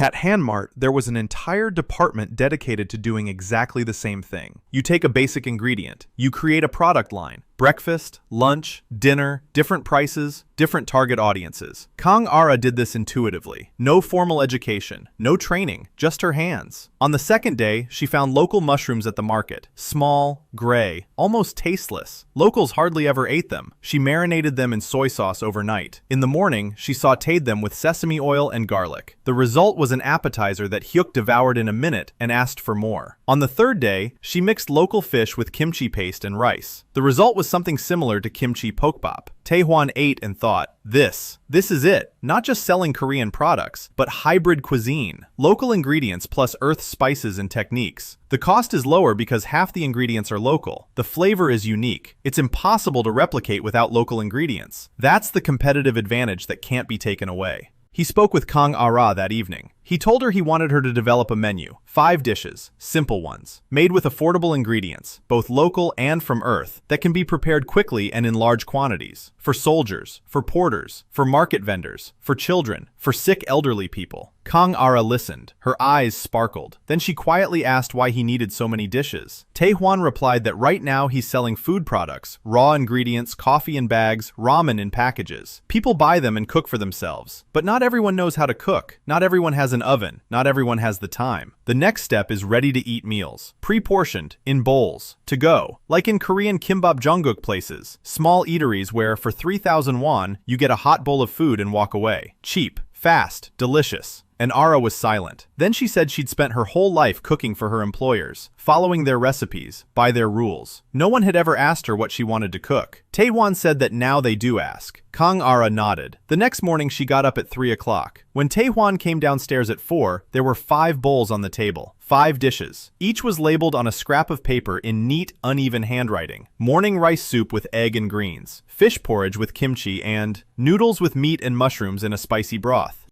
Sweet rice porridge with sugar and dried fruit for the children. Herbal soup with salt and pepper for the sick. Tae-hwan tasted each one. So-rin tasted them. Hyuk tasted them. Hyuk said that army soup was the 4th kind of stew, noodles with meat. If they served something like that in the barracks, the soldiers would storm the wall without orders. Tae-hwan nodded. Then he looked at Kang-ah. She was standing by the stove. Her hands were burned from working. Her apron was dirty. Her hair was tucked under a headscarf. She looked at them and waited for a scolding or praise, unable to tell the difference. Tae-hwan said that starting tomorrow, the 3 Ears shop would begin selling ready-made meals, a bowl of hot food for 3 copper coins. Kang Ara would be the head chef. Her name would be on the sign. Kang Ara looked at him. Then she said she didn't understand. Her name. On the sign. She's a cook, a refugee. She has no last name, no family lineage, no status. Why put her name on the sign? Tae-hwan replied that in his world, having the chef's name on the sign is a mark of quality. People don't just come to eat. They come to eat a specific chef's food. It's about trust. It's a brand. Kang Ara didn't know the word brand, but she understood the word trust. She nodded. Ready-to-eat meals transformed the shop's finances. Before that, the average check was 5 copper coins, a pack of coffee or a bar of chocolate. After introducing hot dishes, the average check rose to 8. Because people who stopped by for coffee saw the bowls of hot food and bought lunch. Impulse purchases. The smell worked like advertising. Kang Ara cooked by an open window. Steam and aroma wafted into the alley. People stopped by just to take a whiff, and they stayed. Revenue skyrocketed. 600 copper coins a day, 700, 800, 6 silver coins, 7, 8, minus cost of goods sold, minus salaries. Net profit, 4 silver coins a day, plus a contract with the garrison, 30 silver coins a month, plus wholesale shipments to Norgan, 10 silver coins a month. Tae-hwan did the math. For the first month, the shop's net profit came to about 150 silver coins, 15 gold coins, from a single location, in a port city, on the outskirts. That was a lot, a great deal, and that was a problem, because money attracts attention, and attention attracts predators. On the 25th day, a woman came into the shop, young, 24 years old, short. Shoulder-length black hair, a sharp face. Her eyes were quick, like that inspector from Valencia's, but without the coldness, with fire. She was wearing a men's travel suit, pants, boots, and a jacket. Over her jacket, a leather bag slung over her shoulder. She walked into the shop, and the first thing she looked at wasn't the merchandise. It was the cash register, the number of customers, the flow of people. Then she sat down at a table and ordered a bowl of noodles and a cup of coffee. She ate slowly. She observed. She calculated. Tae-hwan saw this. He recognized that look. That's how competitors look, or partners. She finished eating. She walked up to the counter. She looked at Tae-hwan. She said that his shop made about 8 silver pieces a day in profit, plus a contract with the garrison, plus wholesale. That comes to no less than 20 gold pieces a month, net. And that with that kind of turnover, he'd have cash flow problems in a month because he wasn't diversifying his currency channels. Tae-hwan looked at her. She continued. She said her name was Jeon Tae, that she was a former trade agent for the Southern Maritime Guild, that the guild had expelled her for selling below the prices permitted by the elders, that she knew 6 languages, 4 ports, all the trade routes along the southern coast, and all the thieves' slang from Mern to Halgard, and that she was looking for work. Tae-hwan asked why she had come to him. Jeon Tae said it was because he was the only merchant in Myrna whose business was growing. Everyone else was either stagnating or failing. The market was dead. The guilds were stifling it. Valencia was putting pressure on them. Yet his shop had grown from 0 to 20 gold pieces in a month. That wasn't normal, and she wanted to know why. Tae-hwan looked at So-rin. So-rin was looking at Jeon Tae. There was something in her gaze that Tae-hwan had seen in the veteran employees whenever a promising newcomer joined the department. Wariness. Jeon Tae caught her eye and turned to face So-rin. She said she wasn't after her job, that she could see the books were kept in order, that the shelves were perfectly organized, and that she didn't need a shop. She needed the field, markets, ports, clients. Tae-hwan listened. Then he said he didn't have an opening for a sales agent. Jeon Tae said he didn't even know that he needed her. Not yet. But in a month, when Valencia sent mercenaries instead of an inspector, he'd need someone who knew how the black market worked, how to hide money. Jeon Tae came every day, at exactly noon. She would sit down at a table, order a bowl of soup and coffee, eat, observe. Sometimes she would make comments. On the first day, she said that the display on the left shelf was ineffective. Salt was next to chocolate. These were different categories, different customers. They needed to be separated. Tae-hwan knew that, but the shop was small and there weren't enough shelves. He said nothing. On the second day, Jeon Tae said that So-rin took too long counting change. Not because she was bad at it, but because she counted it 3 times. If she skipped one count, she'd save 20 seconds per customer. With 50 customers a day, that's almost 20 minutes. So-rin gave her a cold look. Jeon Tae smiled. On the third day, she didn't say anything. She just ate. On the fourth day, she approached Tae-hwan after closing time. She said he was losing money, a lot of money. Tae-hwan asked where. Jeon Tae explained. His coffee costs 2 copper coins a cup. That's the retail price for porters. But in Myrna, there are people who will pay a silver coin for a cup of coffee. 2 silver coins. 5. Because for a mage, an officer, or a noble, a cup of coffee isn't just a drink. It's mana restoration. It's a combat advantage. It's medicine. And he's selling medicine at the price of water. Tae-hwan listened. He knew this. He'd thought about it. But he deliberately kept the price low. Because volume is more important than profit margin at the start. Because 100 customers paying 2 copper coins each is more stable than 1 customer paying a silver coin.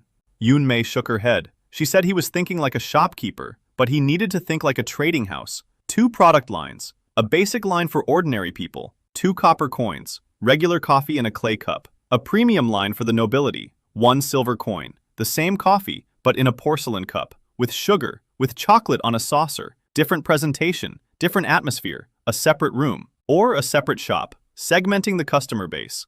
Tae-hwan looked at her. She was right, absolutely right. He'd been thinking about scaling horizontally, more shops, more locations, but he hadn't thought about scaling vertically, moving up the price ladder. He said he didn't have porcelain cups, no private room, no connections among the nobility. Yoon-mei smiled. She said she did. Tae-hwan looked at So-rin. So-rin was silent. Her face was unreadable. Then she said quietly that Yoon-mei was right.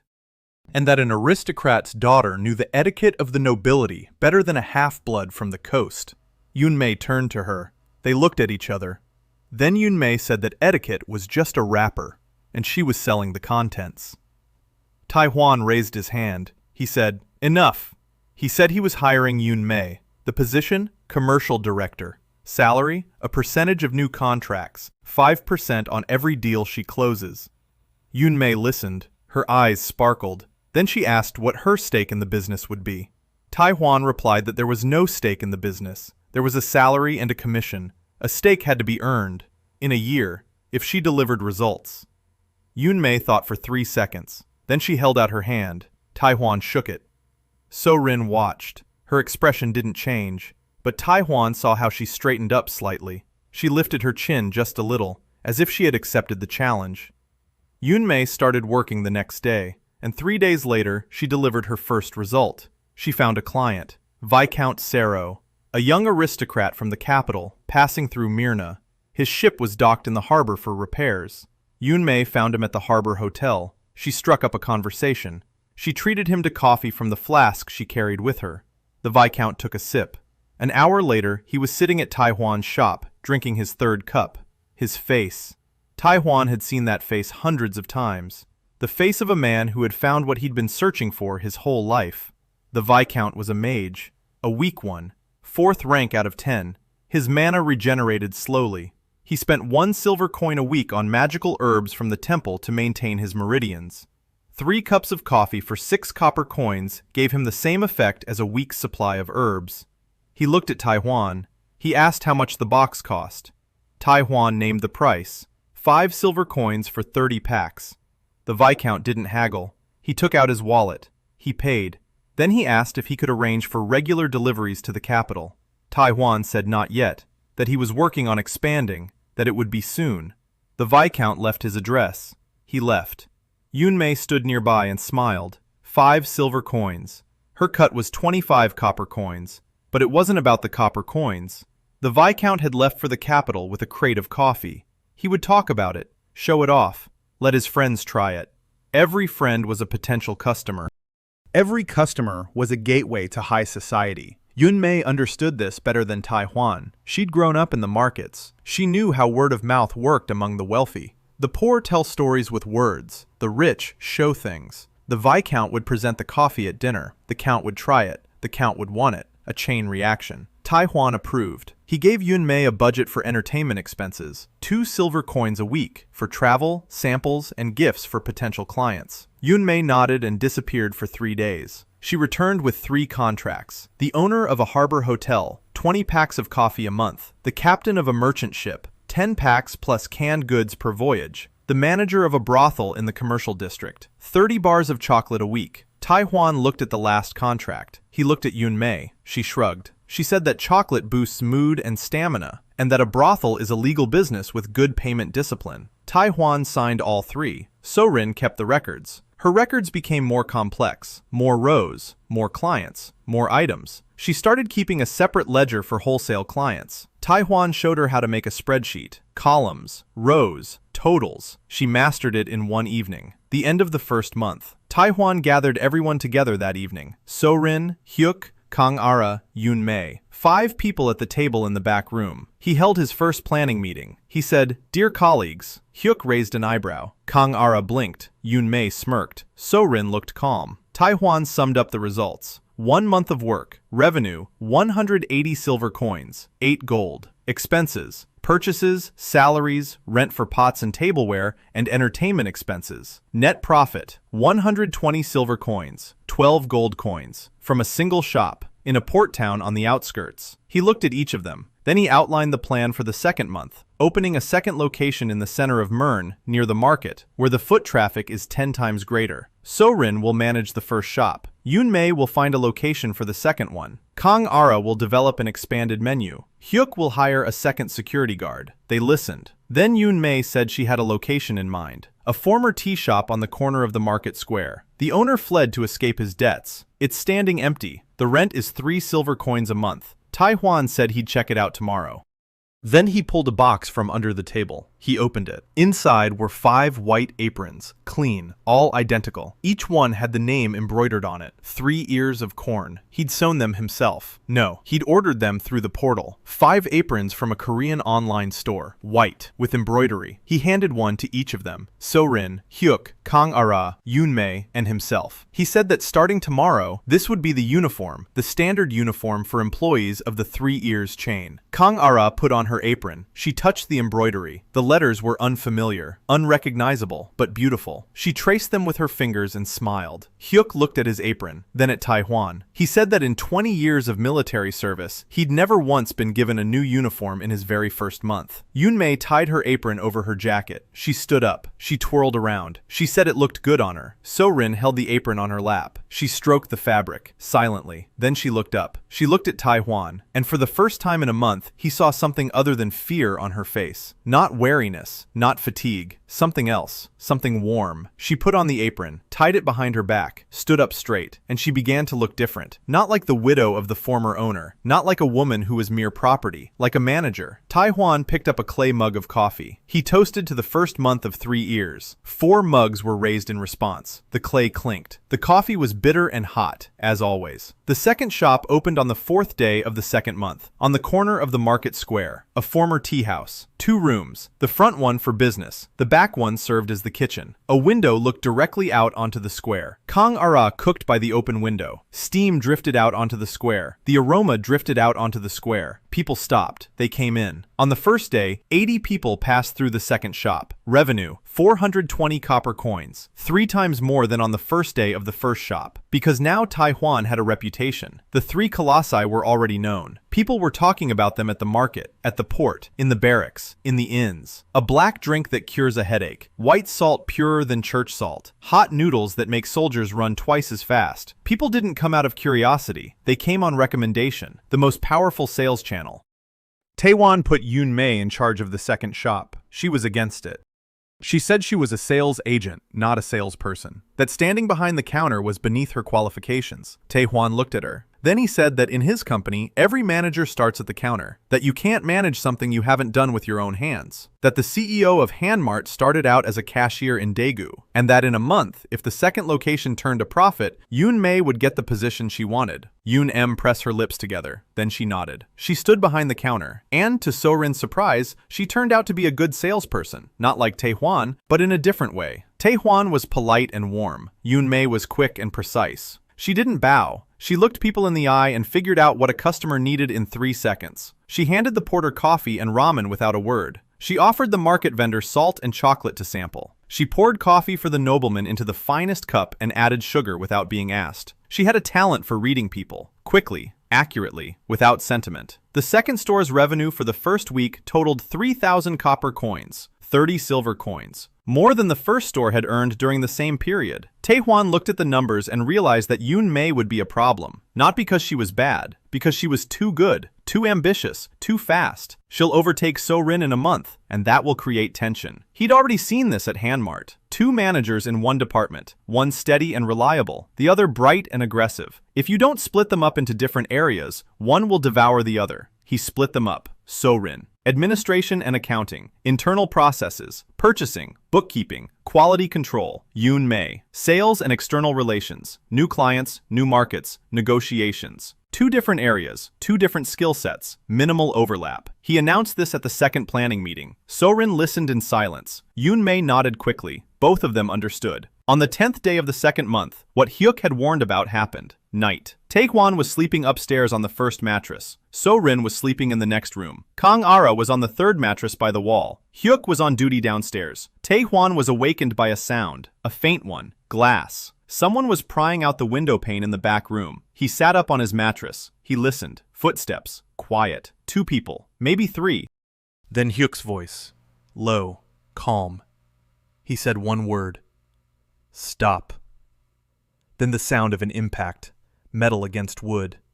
A scream. Short. Then silence. Tae-hwan went downstairs. A man was lying on the floor in the back room, face down, hands behind his back. Hyuk was kneeling on him. Hyuk held a knife in his right hand. Not his knife. Someone else's. The second man lay by the broken window, unconscious. Hyuk had hit him with a stool. The third man had run away. Hyuk looked up. He looked at Tae-hwan. He said they weren't thieves. Thieves don't have knives like that. The knife was long, narrow, with a black blade. Professional. Mercenaries. Tae-hwan looked at the man on the ground. Young, a little over 20. Skinny, dressed in black. A tattoo on his wrist. 3 lines. Hyuk said it was the mark of the Silent Guild. Mercenary assassins. They charge 5 gold pieces per head. Someone had paid 5 gold pieces to kill the merchant in the harbor shop. House Valenci. Tae-hwan stood there, staring at the mercenary on the floor. His hands didn't tremble. He'd been expecting this. Hyuk had warned him. A week, maybe 2, 3 had passed. They'd come later than he'd expected. That meant the House of Valenci hadn't taken him seriously. They'd sent cheap hitmen. 5 gold pieces. For the House of Valenci, that's pocket change. Small change. Tae-hwan leaned over the mercenary. He asked quietly who had hired him. The mercenary remained silent. Hyuk pressed down with his knee. The mercenary spoke up. He said the contract had come through a middleman. He didn't know the client's name. He only knew that the contract had been issued from the capital, and that the objective wasn't to kill, but to burn down the shop, along with the merchandise, preferably at night, to make it look like an accidental fire. Murder was optional, for an additional fee. Tae-hwan sat up straight. Burn down the shop, with the merchandise, with the portal, with the people sleeping upstairs, with So-rin, with Kang-ara. He looked at Hyuk. Hyuk was looking at him, waiting for a decision. Tae-hwan thought. 3 options. First, hand the mercenaries over to the city guard. Baron Garst will handle it. An attempt on a military supplier is serious business. Second, let them go. Send a signal to Valenci that he's not afraid. Third, use them. Tae-hwan chose the third option. He told the mercenary the following. You'll go back to the middleman. Tell him the shop burned down. Bring proof. Here. Tae-hwan took a charred piece of wood from the stove off the shelf. He wrapped it in a rag. He added a handful of ashes from the hearth. He put it in a bag. He handed it to the mercenary. Tell him the job is done. You'll get the rest of your payment from the middleman. Then come see me. I'll pay you 10 gold pieces, 5 for telling me who the middleman is, 5 for bringing me all the contracts from the Silent Guild in my name for the last month. The mercenary looked at him. Hyuk looked at him. So-rin stood on the stairs and watched. Tae-hwan added, and one more thing. Tell your guild that the 3 Ears shop is hiring security guards. 15 copper coins a day. Coffee, food, steady work. Better than one-off arson contracts. The mercenary was silent for a long time. Then he nodded. Hyuk let him go. Both disappeared into the night. Tae-hwan boarded up the broken window. He turned to So-rin. She was standing on the stairs, pale, her hands clenched. He walked up to her and told her everything was fine, that Hyuk had handled it, and that they wouldn't be coming back. So-rin looked at him. She said she wasn't afraid of mercenaries. She was afraid of what Tae-hwan had just done. He'd hired a hitman, recruited him, for 10 gold pieces, as if he were buying a sack of salt. Without hesitation, without fear, without malice. As if it were just a routine business situation. Tae-hwan looked at her. Then he said that this was, in fact, a routine business situation. In retail, competitors hire people to vandalize your signs and scare off customers. In this world, people are hired to burn down shops. The difference is in scale, not in essence. So-rin was silent.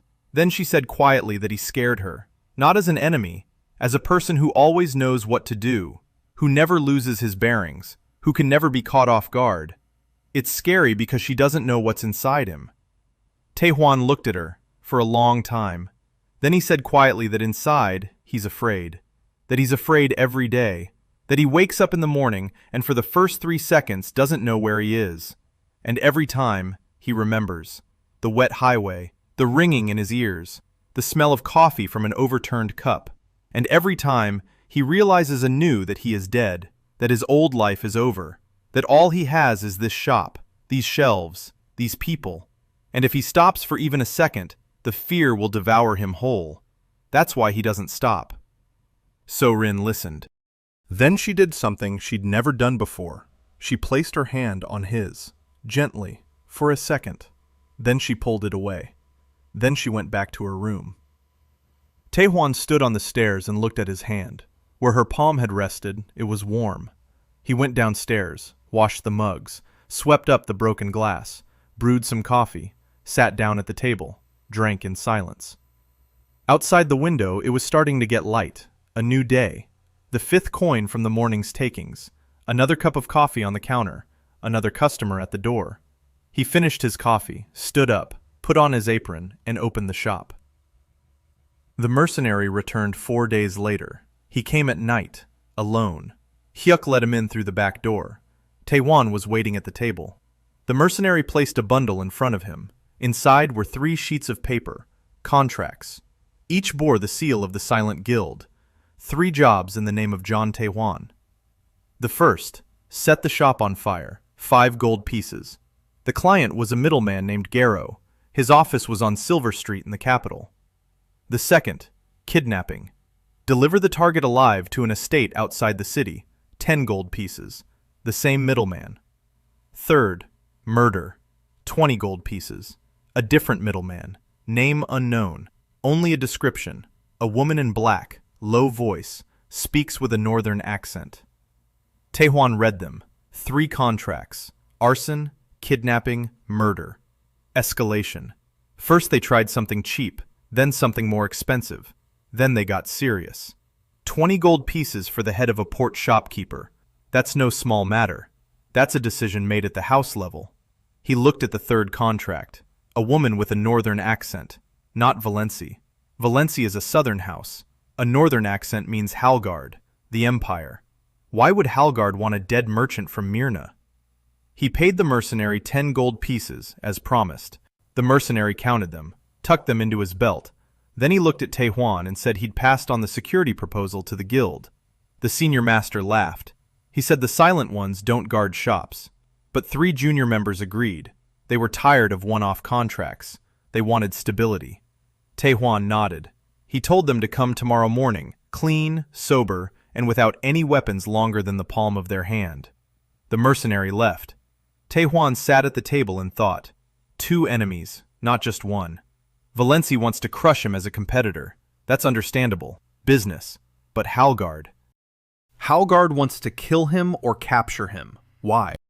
Because they found out about the portal. Someone told them, one of the shoppers, one of the clients. Information leaked. It always leaks. He stood up. He went down to the shop. He walked to the far wall. Behind the counter was a door to the basement. He'd opened it twice before. The first time to check for mice. The second time to clear out some boxes. Now he went down with a lamp. The basement was small. Stone walls, an earthen floor, empty. But in the corner, the floor was different. Not earthen. Stone, a slab. Cracked down the middle. Tae-hwan bent down. He touched the crack. The slab wobbled. He pried it up with a knife. He lifted it. Beneath the slab was a niche, not very deep. A bundle lay inside. The fabric had rotted away. Inside was a thin book, a leather cover. The pages were yellowed. He opened it. Letters, not local, Korean, Hangul. He read, line by line, a diary. Author, Park Jun-ho. Date the entries began, 203 years ago according to the local calendar. Park Jun-ho, owner of a chain of grocery stores in Seoul, died in a car accident. He woke up in this world, in this shop, with the same portal.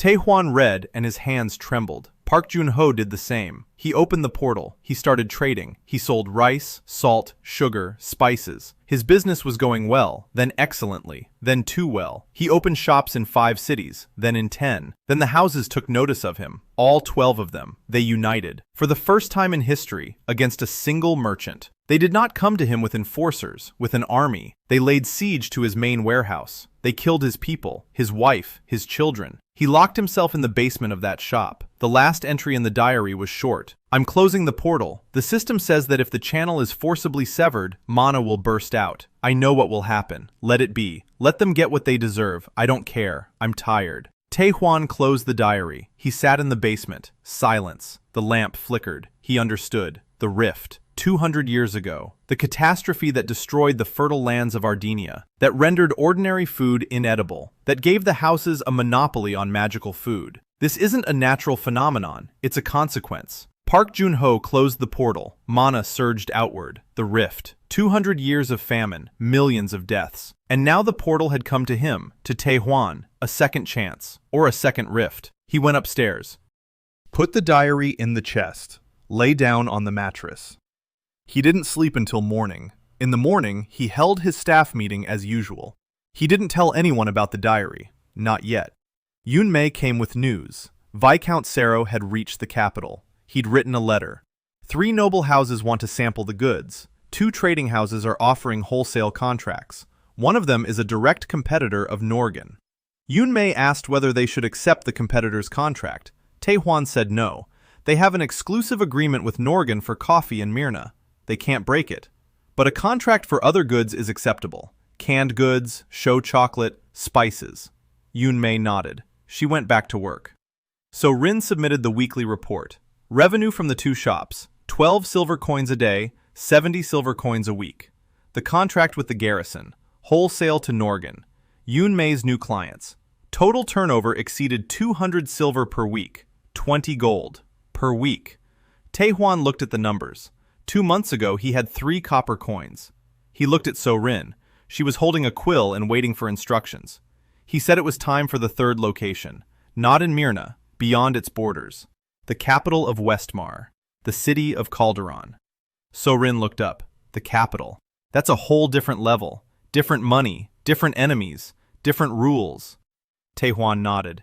He said that was exactly why he would go himself, and he would take Yoon-mei with him. So-rin would stay in Myrna, run the 2 shops, oversee the kitchen, keep the books. She'd be in charge of Hyuk and the security guards. She'd manage. So-rin was silent. Then she said quietly that she'd manage, and that she didn't like that he was taking Yoon-mei instead of her.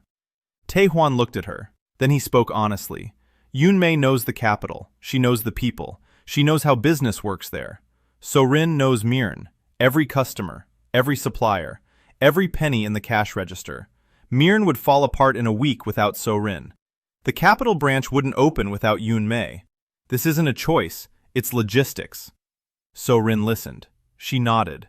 But in her eyes was what Tae-hwan had seen in employees left behind at their old posts when a colleague was promoted. Resentment. Quiet. Suppressed. He walked over to her. He pulled a piece of paper from under the counter. He handed it to her. So-rin read it. A certificate of co-ownership. The 3 Ears retail chain. Co-owner. So-rin. Equal share. Signing authority. Decision-making authority in the absence of the principal owner. The seal of Myrn's notary public. She stared at the paper for a long time. Then she looked up. Her eyes were shining. She said it wasn't necessary, that she was already working there. Tae-hwan replied that working and owning were 2 different things. That she'd worked for others her whole life. That now she had something that couldn't be taken away. Not by custom, not by law, not by her husband's will. Her name, her signature, her seal. So-rin took the paper, rolled it up neatly, tucked it into her bosom. Then she turned toward the counter, picked up a rag, began wiping down the surface, in silence. Tae-hwan saw her shoulders tremble, but he didn't approach her. There are things one must get through in silence. The journey to Calderon took 6 days. A wagon, 2 horses. Tae-hwan on the box. Yoon-mei beside him. 5 crates of goods in the wagon. Coffee, chocolate, canned goods, ramen, spices, samples for clients in the capital, security. 2 former mercenaries from the Silent Guild. Young, quiet, professional. Hyuk handpicked them himself. He said these guys wouldn't run if things got heated. The road wound through the plains, brown, scorched. Tae-hwan stared at the ground and thought about Park Jun-ho's diary. The rift. Land that yields no harvest. Mana that has vanished. 200 years. All because of one man who was driven into a corner. Yoon-mei rode alongside him and talked. She told him about the capital, Calderon, 300,000 residents, the royal palace, 4 commercial districts, 2 markets, the Academy of Magic, the Temple of the Golden Colossus, the headquarters of the 5 trading houses, including the House of Valency. Yoon-mei said that in the capital, one couldn't operate the way they did in Myrna. In Myrna, one could hide behind Baron Garth's back. In the capital, there are hundreds of barons, and they all dance to the tune of the houses or the crown. We need direct access to the crown. Tae-hwan asked how. Yoon-mei smiled. She said she knew one person, a former client of the Southern Maritime Guild, the manager of the royal storeroom, the man who procures food for the palace. His name is Lord Karen. He takes bribes. Everyone knows it. No one has proven it. Tae-hwan said he wouldn't pay a bribe. Yoon-mei looked at him. She said she wasn't offering a bribe. She was offering a sample. The difference is that a bribe is money for a service. A sample, on the other hand, is a product that sells itself. Tae-hwan smiled. Calderon greeted them with rain, gray walls, narrow streets, crowds, mud. But the scale was different. Myrn had been a small town. This was a city. Stone bridges, towers, stained glass windows in the temple, guards in polished cuirasses, carriages bearing coats of arms. Yoon-mei led him to the commercial district. She rented a space, a former herbalist's shop, ground floor, 2 rooms, a basement. The rent was 10 silver coins a month, 3 times more expensive than in Myrna. Tae-hwan surveyed the space. The foot traffic was excellent. It was on the main shopping street, right next to the Academy of Magic. Students, mages, professors, the perfect audience for coffee and chocolate. He opened a portal, made a purchase. 300 kilograms, stocked the shelves. Yoon-mei went to see Lord Karen. She returned in the evening, empty-handed but with a full order list. Karen tasted the coffee, tasted the chocolate, tasted the ramen. Then he demanded immediate delivery to the palace.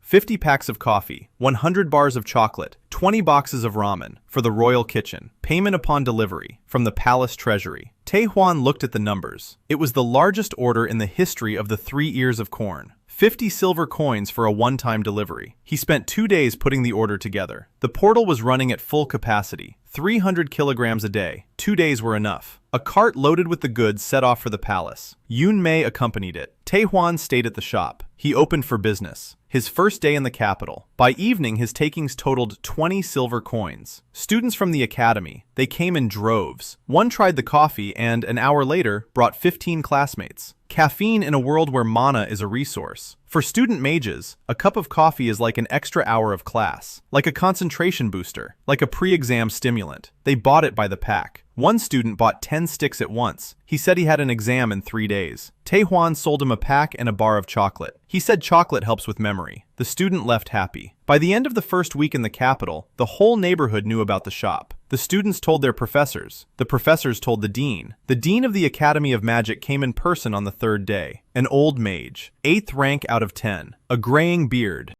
a stern gaze. He drank a cup of coffee. He was silent for 3 minutes. Then he asked if Tae-hwan could supply coffee to the academy on a regular basis for 130 students and 20 faculty members. Tae-hwan said he could. He named his price. The rector didn't haggle. The second major contract in a week, the Royal Palace and the Academy of Magic, the 2 pillars of the capital. Yoon-mei was beaming. She walked through the capital as if it were her own garden. She knew every alley, every tavern, every middleman. She brought in clients every day, one noble after another, one merchant after another, one officer after another. Within 10 days, the shop in the capital was bringing in more than both locations in Myrna combined. Tae-hwan did the math. 3 shops. 2 outlets in Myrn, 1 in Calderon. Total monthly revenue, over 100 gold pieces. Net profit of about 60. In 2.5 months, starting from scratch. But the numbers wouldn't let him rest. The portal's daily limit was 300 kilograms per outlet. 3 outlets, 900 kilograms a day. That was already insufficient. Demand was outpacing supply. He needed more locations. Not for profit, for scale. Each new shop meant another 300 kilograms a day, another portal, another channel. But every new shop meant another target for Valency, another spot on the map that needed protecting. He sat in the shop after closing time, thinking. Yoon Mei sat across from him. She was drinking coffee. She looked at him. Then she said he was thinking too much. Tae-hwan said that two enemies were hunting him at the same time. Don't overthink it. Yoon Mei set down her cup and said seriously. 3 enemies. Tae-hwan looked at her. Yoon Mei explained, Valency, Halgard, and the church. Today at the market she had heard a sermon. A priest of the Golden Colossus. He spoke of food without a blessing, of heresy, of a merchant who sells food right past the temple. He didn't mention any names, but everyone understood. The church is preparing an anathema. An anathema means that anyone who buys from Tae-hwan is committing a sin. Customers will turn away. Not all of them, but many. Enough to bring the flood down. Tae-hwan remained silent. 3 fronts. Valency, Halgard, the church. He's a merchant with 3 stalls. He has no army, no magic, no political power. He has coffee, ramen, chocolate, and the people who eat them. He looked at Yoon Mei. He said he needed to meet with the king.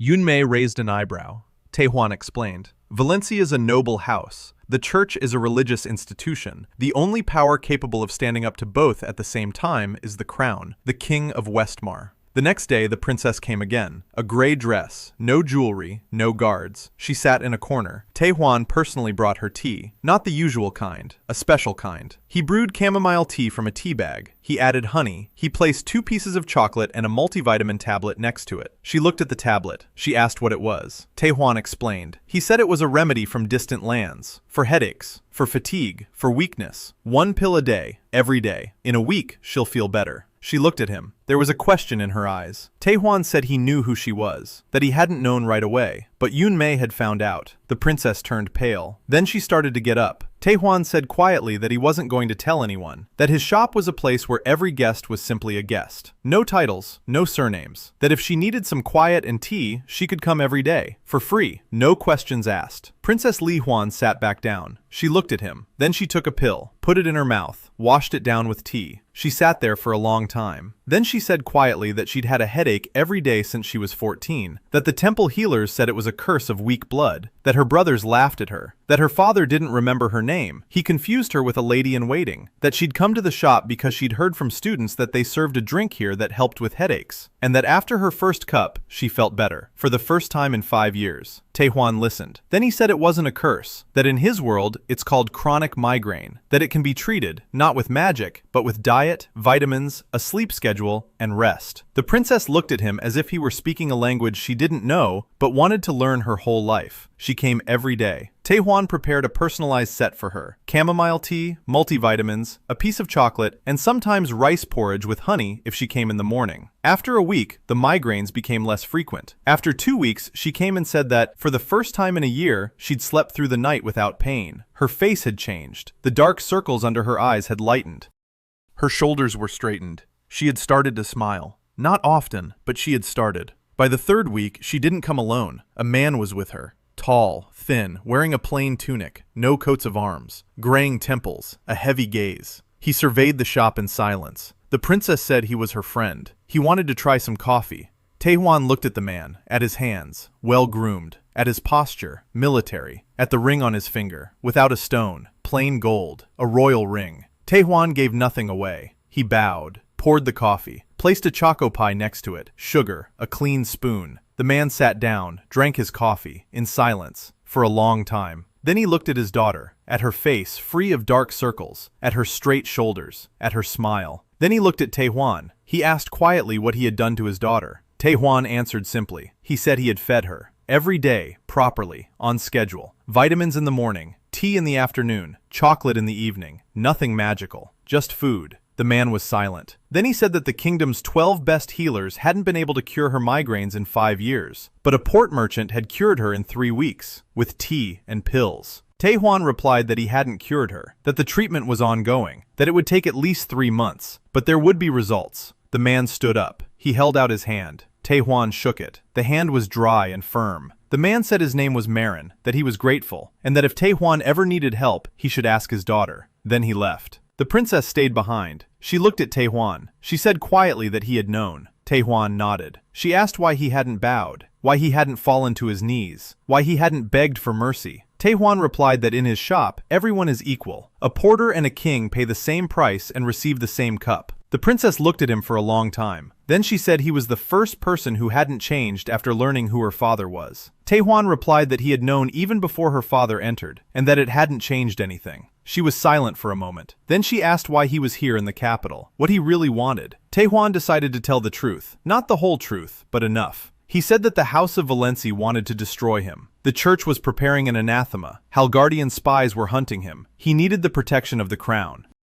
Not for himself, for the people who eat his food, for the soldiers who serve better because they eat his ramen, for the students who study better because they drink his coffee, for the children who sleep through the night because they eat his chocolate. The princess listened. Then she said quietly that she would speak with her father. 3 days later, a royal messenger arrived at the shop with an invitation, an audience with King Westmar. Tomorrow, noon. Tae-hwan looked at Yoon-mei. Yoon-mei looked at him. They both understood. This was a chance. A once-in-a-lifetime opportunity. Tae-hwan prepared all night. Not a speech. He wasn't going to give a speech. He was preparing a presentation. According to Hanmart's rules, product, numbers, profit. He packed the samples: coffee, ramen, chocolate, canned goods, salt, spices, vitamins, each sample in its own package. He attached a card to each one. Name, effect, price, comparison with the local equivalent. 12 cards, 12 products. Yoon-mei wrote a cover letter. Brief, businesslike, no flattery. In the morning, he put on a clean shirt, a doublet. He combed his hair. He took the basket of samples. He went to the palace. The throne room was enormous. Columns, banners, guards. But the king did not receive him in the throne room, in the small dining room, at an ordinary table. Princess Li-hwan sat next to her father. She smiled at Tae-hwan. The king of Westmar was a short man, 50 years old, a weary face, intelligent eyes. He nodded to Tae-hwan, told him to sit down. Tae-hwan sat down. He placed the basket on the table and gave the best presentation of his life. 20 minutes, 12 products, each with a demonstration. The king tasted the coffee, tried the ramen, tried the chocolate. He tasted canned tuna. He sniffed the spices. He twirled a vitamin tablet between his fingers. Tae-hwan spoke calmly, as if in a meeting with a regional director. Numbers, facts, no emotion. Soldiers on the new ration run 30% longer. They get sick 40% less often. The cost of the ration is 1/3 lower than the current one. Student mages on the coffee show results that are 2 points higher. The princess's migraines have decreased by 70% in 3 weeks. The king listened. He ate. He listened. Then he pushed his plate away. He looked at Tae-hwan. He asked one thing. What do you want? Tae-hwan replied. A contract to supply field rations for the Westmar army. 12 garrisons.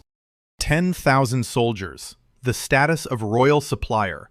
Protection from the houses and the church. In exchange, a price 30% lower than the current suppliers. The quality the king has just tasted. And a guarantee that as long as the Three Colossi network exists, not a single Westmar soldier will go hungry. The king was silent for a long time. Then he said that House Valencia had been feeding his army for 40 years. That terminating the contract with the house would mean war, not a military one, a political one that could cost the throne. Tae-hwan replied that he wasn't proposing to terminate the contract. He was proposing a parallel one, an additional one. Valencia would supply the bread. Tae-hwan would supply everything else. 2 suppliers. Competition. Prices would fall. Quality would rise. The crown would benefit. The king looked at him. Then he looked at his daughter. The princess nodded, barely noticeably. The king turned to Tae-hwan. He said he would give his answer in a week, and that Tae-hwan could leave. Tae-hwan bowed. He stood up. He picked up the empty basket. The samples remained on the table, every single one. That was the right move. Leave the product behind. Let them try again. Let them get used to it. Let them want it. He left the palace. Yoon-mei was waiting at the gate. She asked how it went. Tae-hwan said a week. Yoon-mei nodded. A week is good. A refusal comes right away. A week means he's thinking it over. And if the king is thinking it over, that means it's almost a yes dot.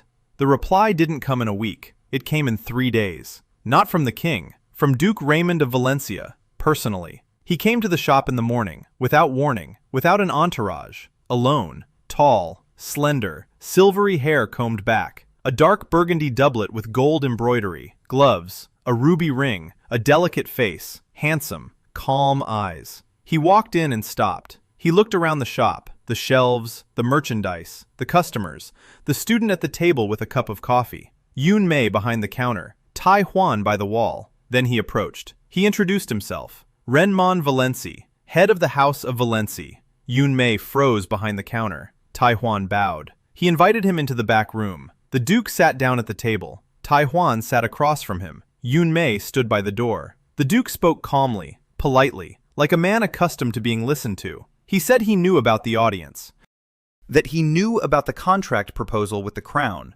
that he knew about the 3 shops, about the 80 gold pieces in monthly profit, about the contract with the Mern garrison, about the contract with the academy, about everything. Tae-hwan listened. The Duke continued. He said he had a proposal. Simple, clear, businesslike. Tae-hwan would sell the 3 Ears network to the House of Valency. The price? 500 gold pieces. Tae-hwan would receive the money, a title, a country estate, and a pension. For life. 10 gold pieces a month, and he would never again trade in food within the territory of Ardinia. Tae-hwan listened. 500 gold pieces. That's a fortune. In this world, that kind of money could sustain you for 100 years. Without working. The Duke waited for an answer. Tae-hwan asked what would happen if he refused. The Duke smiled, gently, without a threat. He said that in that case, he would be genuinely sorry, because Tae-hwan was a talented man, and it would be a shame if his talent were wasted. The threat was polite, but it was a threat. Tae-hwan looked at the Duke, at his calm, handsome face, at his gloves, at his ruby. This man controlled the food monopoly of an entire continent. He fed kings. He starved nations. He decided who ate and who didn't. And here, sitting before him, was a merchant from a portside shop who had dared to sell food outside his system. Tae-hwan replied. He said he wouldn't sell it, not because the price was low, but because the shop wasn't an asset. The shop was a tool. He wasn't selling a product. He was solving a problem. The problem is that the people of Ardinia are starving, that ordinary food is lifeless, that magical food costs more than an ordinary person earns in a year, and that as long as this problem exists, he will continue to trade. The Duke listened. His expression did not change. Then he said quietly that Tae-hwan did not understand, that the system has existed for 200 years, that it works, that without it, the continent would collapse, that the houses provide food not because they're greedy, but because magical food is the only way to maintain the balance of mana, that without controlled distribution, mana dissipates, that if everyone were given equal access to food, there wouldn't be enough mana for anyone, that the commoner's hunger is the price they pay for the nobility's magic, that it's unfair. But that's physics. Tae-hwan listened. Then he said one thing. He said that 200 years ago, there was a man who tried to do the same thing he was doing, that this man was killed, that the channel ruptured, that mana burst forth from the ground, and that the rift is the result. Not nature, not physics, but murder. The Duke froze. For the first time during the entire conversation, his face twitched. Tae-hwan continued. He said he knew the truth, that the houses knew the truth, that 200 years ago, the 12 houses had united and killed the merchant, and that the rift wasn't a curse. It's a consequence of their decisions, and that if they kill his second merchant, the rift won't just widen, it will devour the continent entirely in 5 years. The Duke sat motionless. His glove gripped the edge of the table, white fingers against the dark wood. He was silent for a long time. Then he stood up. He looked down at Tae-hwan. He said it was blackmail. Tae-hwan shook his head. He said it was a fact. Blackmail implies a choice, but there is no choice. If he is killed, the world will end. If he isn't killed, he will continue to feed the people. For the Duke, it's a lose-lose situation either way. The only option in which the Duke doesn't lose is cooperation. The Duke stood there. He watched. Then he turned and walked toward the door. He stopped at the door. Without turning around, he said that Tae-hwan was either a genius or a madman, and that, in any case, he had just signed his own death warrant. Then he left. Yunmei closed the door. She turned to face Tae-hwan. Her face was ashen. She said that he had just threatened the most powerful man on the continent. Tae-hwan shook his head. He said he hadn't threatened him. He was telling the truth. Yunmei asked how he knew about the rift and the previous merchant. Tae-hwan took a diary out of his bag. He placed it on the table. He said he'd found it in the basement of the first shop. Yunmei opened it. She looked at the letters. She didn't understand. It was written in the Korean alphabet. Tae-hwan translated the key entries for her. Yunmei listened. Then she sat down. Then she poured herself some coffee. She drank it in one gulp. Then she said quietly that she understood now. Why his merchandise worked like magic. Why the portal existed. Why all of this was happening. And that Tae-hwan had to tell the others. To So-rin, Hyuk, Kang Are, everyone. Tae-hwan nodded. That evening, he wrote a long letter to Mern. So-rin would read it. She would understand. She would pass it on to the others. 2 days later, a reply arrived from the king. The contract was approved. A supply of field rations for the Westmar army, 12 garrisons, 10,000 soldiers, the status of royal supplier, protection of the crown, the king's seal and signature.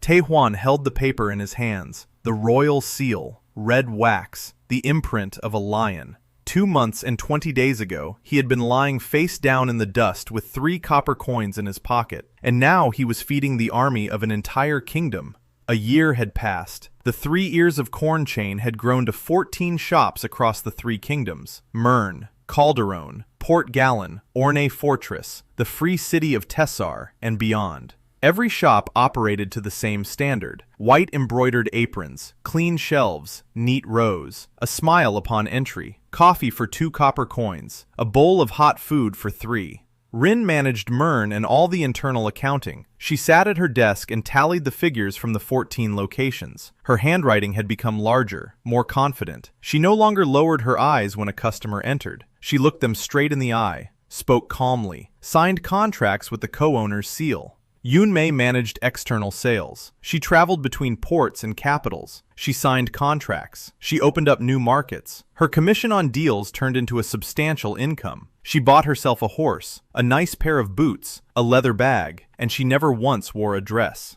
Kang-ara became a legend. Her fusion cuisine spread throughout the entire chain. A line of ready-made meals with a label on every jar. Morning porridge by Chef Kang-ara. Fish soup by Chef Kang-ara. Stew by Chef Kang-ara. When she first saw her label on a shelf in a store in the capital, she sat down on the floor, right in the middle of the sales floor, and couldn't get up for 10 minutes. Shoppers gave her a wide berth. Yoon-mei brought her some water. Kang-ara drank it and cried. Hyuk called security.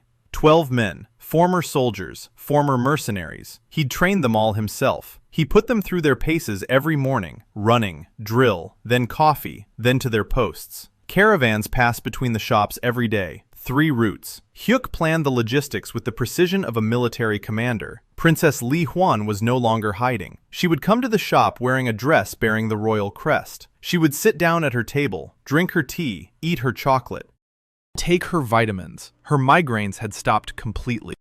She became the go-between for Tae-hwan and the crown. Every contract went through her, not because Tae-hwan asked her to, because she wanted to. For the first time in her life, she was needed. For the first time, she had a role to play. For the first time, her father remembered her name. The winter of the 2nd year was brutal. The House of Valency struck a blow, not with mercenaries, but with prices. Duke Riemann slashed the price of magical wheat in half. It was dumping, pure and simple, cruel. He was losing money on every sack, but he had 10 years worth of reserves. Tae-hwan had no reserves. The portal produced 300 kilograms per day per location, 4,200 kilograms per day for the entire network. With 10,000 soldiers under contract, that was barely enough. And now Valency was selling cheaper, and the customers began to leave. Not the soldiers. The soldiers were paid by the crown, but the civilians, market vendors, porters, small merchants. Why pay 2 copper coins for a cup of coffee when Valency's bread now costs just 1 copper coin? Revenue plummeted. By 20% in a week, by 30% in 2. Yoon-mei rushed in from the capital. She said Valency was buying up all the properties next to their shops, opening its own bakeries, free bread for the first week, a classic squeeze-out strategy. Tae-hwan called a meeting, all 5 of them, around the table in the back room of the first shop, Mern, where it all began. He said that Valency was playing a war of attrition. They have more money, more supplies, more time. In a head-on clash, the 3 pillars would lose. So there's no need to clash head-on. We need to change the rules. So Rin asked how. Tae-hwan replied, for free. So Rin repeated, for free. Tae-hwan nodded. He announced that starting today and lasting until the end of winter, every 3 Colossus chain store would give out 1 bowl of ramen and 1 cup of coffee for free. To everyone, once a day, 1 person per family. Yoon-mei jumped up. She said it was madness, that they'd go bankrupt in a month. Tae-hwan looked at her, then at So-rin, then at Hyuk, then at Kang-aru. He said that Valency was dumping prices to steal customers. If Tae-hwan gave it away for free, Valency couldn't dump prices below 0. 0 price is rock bottom. You can't go any lower. And while Valency is spending money on dumping, Tae-hwan is spending merchandise to build loyalty. Money runs out, loyalty doesn't.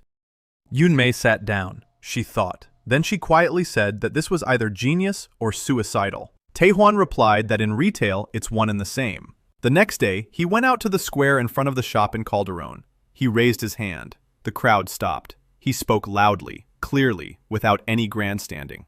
He said that as long as he had a portal in his city, no one would die of hunger. A bowl of ramen and a cup of coffee, free, every day. Come on over. He stood at the serving line, with Rin next to him holding the ladle. Yoon Mei kept track of the line. Kang Ara cooked, Hyuk stood guard. The line grew. By evening, it stretched across 2 streets. On the second day, across 3. On the third, across the entire shopping district. People came with bowls, with children, with sick old people. People came who had never set foot in the shop before. People came who used to buy from Valenci. People came who feared excommunication. Hunger is stronger than fear. By the evening of the third day, a man in a plain hooded cloak was standing in line. Tae-hwan recognized him by his ring, plain gold, no stone. The king of Westmar. He hadn't come to eat, he'd come to watch. To look into the eyes of the man who was feeding his people in his stead. Tae-hwan saw him. He bowed. He poured a bowl. He held it out. The king took it. He looked at the noodles, at the steam, at the red broth. Then he looked at Tae-hwan. He didn't say a word. He ate standing up, in line, like everyone else. A week later, the Church of the Golden Colossus split. The young priests refused to uphold the anathema. They saw the lines. They saw people eating. They saw children stop crying from hunger. They saw old people get out of bed after a cup of coffee with vitamins. The senior priest of Calderona called Tae-hwan the apostle of bread, publicly, during a sermon. The church did not lift the anathema, but it stopped enforcing it. By the end of winter, Valenci had stopped the dumping. The duke had run out of money. Not entirely, but enough for the House Council to demand that it stop. The free bread cost Valenci 2,000 gold pieces. The free ramen cost Tae-hwan the same as purchasing it through the portal, a 3-fold difference. The portal purchased at Korean prices. Valenci purchased at the prices of magical wheat. Arithmetic prevailed. In the spring, Halgard invaded. The northern army crossed the border. 3 fortresses fell in a week. Westmar declared mobilization. The army that Tae-hwan had fed held out. 3 months of siege on the southern cities. Not a single desertion due to starvation. Soldiers, living on ramen and coffee, stood at attention for 18 hours at a time. The generals drank coffee and planned counteroffensives with clear heads. Hyuk personally led supply columns across the front lines. He lost 2 guards. Not a single shipment was lost. Tae-hwan organized secret deliveries to the cities captured by Halgard. Small shops in basements. Free food for the civilian population. Halgard soldiers began to desert, not to the enemy, to the shops. They came at night, hungry, frozen, begging for a bowl of ramen. Tae-hwan ordered that everyone be fed. No questions asked. No uniform. No flag. A hungry person is a hungry person. By summer, the front had stabilized. Halgard's Empress Astrid Velkir requested negotiations. Not about peace, about supplies. She wanted coffee for her army. Tae-hwan arrived at the negotiations in person. Neutral territory. A border fortress. A long table. 2 delegations. The Empress sat at the head. Tall, dark hair, a cold face, gray eyes. Tae-hwan sat across from her. He set a thermos on the table. He poured 2 cups, one for himself, one for her. She looked at the cup, then at him. She took it, sniffed it, took a sip. She was silent for a long time. Then she took a second sip. Then she set the cup down. She looked at Tae-hwan. She said quietly that for the first time in 15 years, she was drinking something not because she had to, but because it tasted good. Tae-hwan smiled. The negotiations lasted 4 hours. The result? Not a surrender, not a truce. A franchise agreement. Halgard opens its borders to the caravans of the 3 ears. Tae-hwan opens shops in Halgard cities. Profits are shared. Halgard receives food. Tae-hwan gains access to the market. The war ends not because anyone won, but because it had become unprofitable to fight. In the second year, Tae-hwan found Park Junho's diary. He learned about the rift. He launched the Green Ear Project. Earthen fertilizers. Earthen seeds. He planted the first test field outside Mirny. Barley. Ordinary Korean barley. 3 months later, the first harvest. The grain grew. Not magical, but alive. Not dead like the local crops. Somewhere in between. The earth began to recover. Slowly. Centimeter by centimeter. But it began. The rift stopped expanding. For the first time in 200 years. The system displayed a message to Tae-hwan. Balance is being restored. The channel is stable. The process is irreversible if the current intensity is maintained. The estimated time for full recovery, 50 years. 50 years. He won't see the end, but he'll see the beginning. That's enough. Toward the end of the second year, Tae-hwan stood in the square in front of the new flagship store in Calderon. 3 stories, glass display cases, magical lighting, a sign with 3 golden ears of grain. Everyone had come to the opening. The king of Westmar was in the front row. Princess Li Huan was beside him. Duke Riemann Valenci stood off to the side, the loser, but still invited. The ambassadors of the Six Kingdoms, the rector of the academy, the high priest, Baron Garst of Mern, Captain Roach. Somewhere in the crowd, hidden beneath a veil, stood Empress Astrid. Tae-hwan stepped out onto the porch. 4 people stood behind him. So-rin with the seal, Yun-mei with the ledger, Kang-ara with a tasting tray, Ha-nil with a sword at her waist. He hadn't mentioned Ha-nil before. She had joined them in the 4th month, a former mercenary, one-handed, taciturn, tough. She'd come to apply for a job as a guard. Tae-hwan looked at her, at her empty sleeve, at the scar across her eyebrow, at her straight back. He said he didn't need a hand, but a head, and that her head was the best on the continent.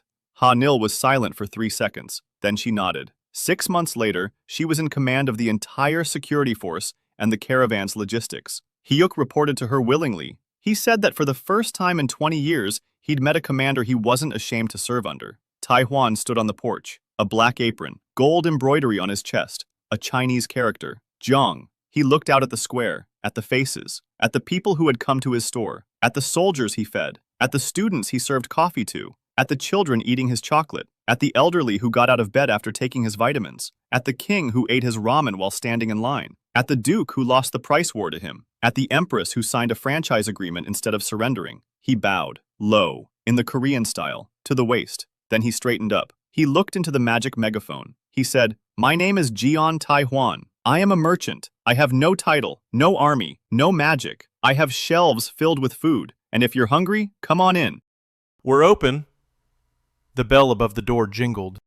The first customer, a gray-haired old woman with a copper coin in her wrinkled palm. She stepped inside. Behind her came the second, the third, the 10th, the 100th, a princess, a duke, the empress. The line stretched across the square, across the street, across the block, all the way to the horizon. Tae-hwan stood behind the counter, with Rin by his side. Yun-mei kept count. Kang-ara cooked. Ha-nil stood guard. Hyuk stood by the door on his stool, sober, upright, with a spark in his chest. Tae-hwan poured coffee, set out bowls, bowed, smiled, said, "Welcome to 3 ears of corn. How can I help you?" The system flashed in the corner of his eye, a blue panel, a new message. He read it. Lesson learned. Manage things so that people don't die for the sake of your metrics. Tae-hwan looked at the panel, then at the line of customers, then at So-rin, who was standing nearby, counting coins with a familiar flick of her fingers. Her face bore an expression he'd seen only once before, on that first evening, when she'd placed her hand on his. Warmth. He closed the panel, picked up the next cup, poured coffee, set it on the counter. Next customer, next bowl, next day. The shop is open.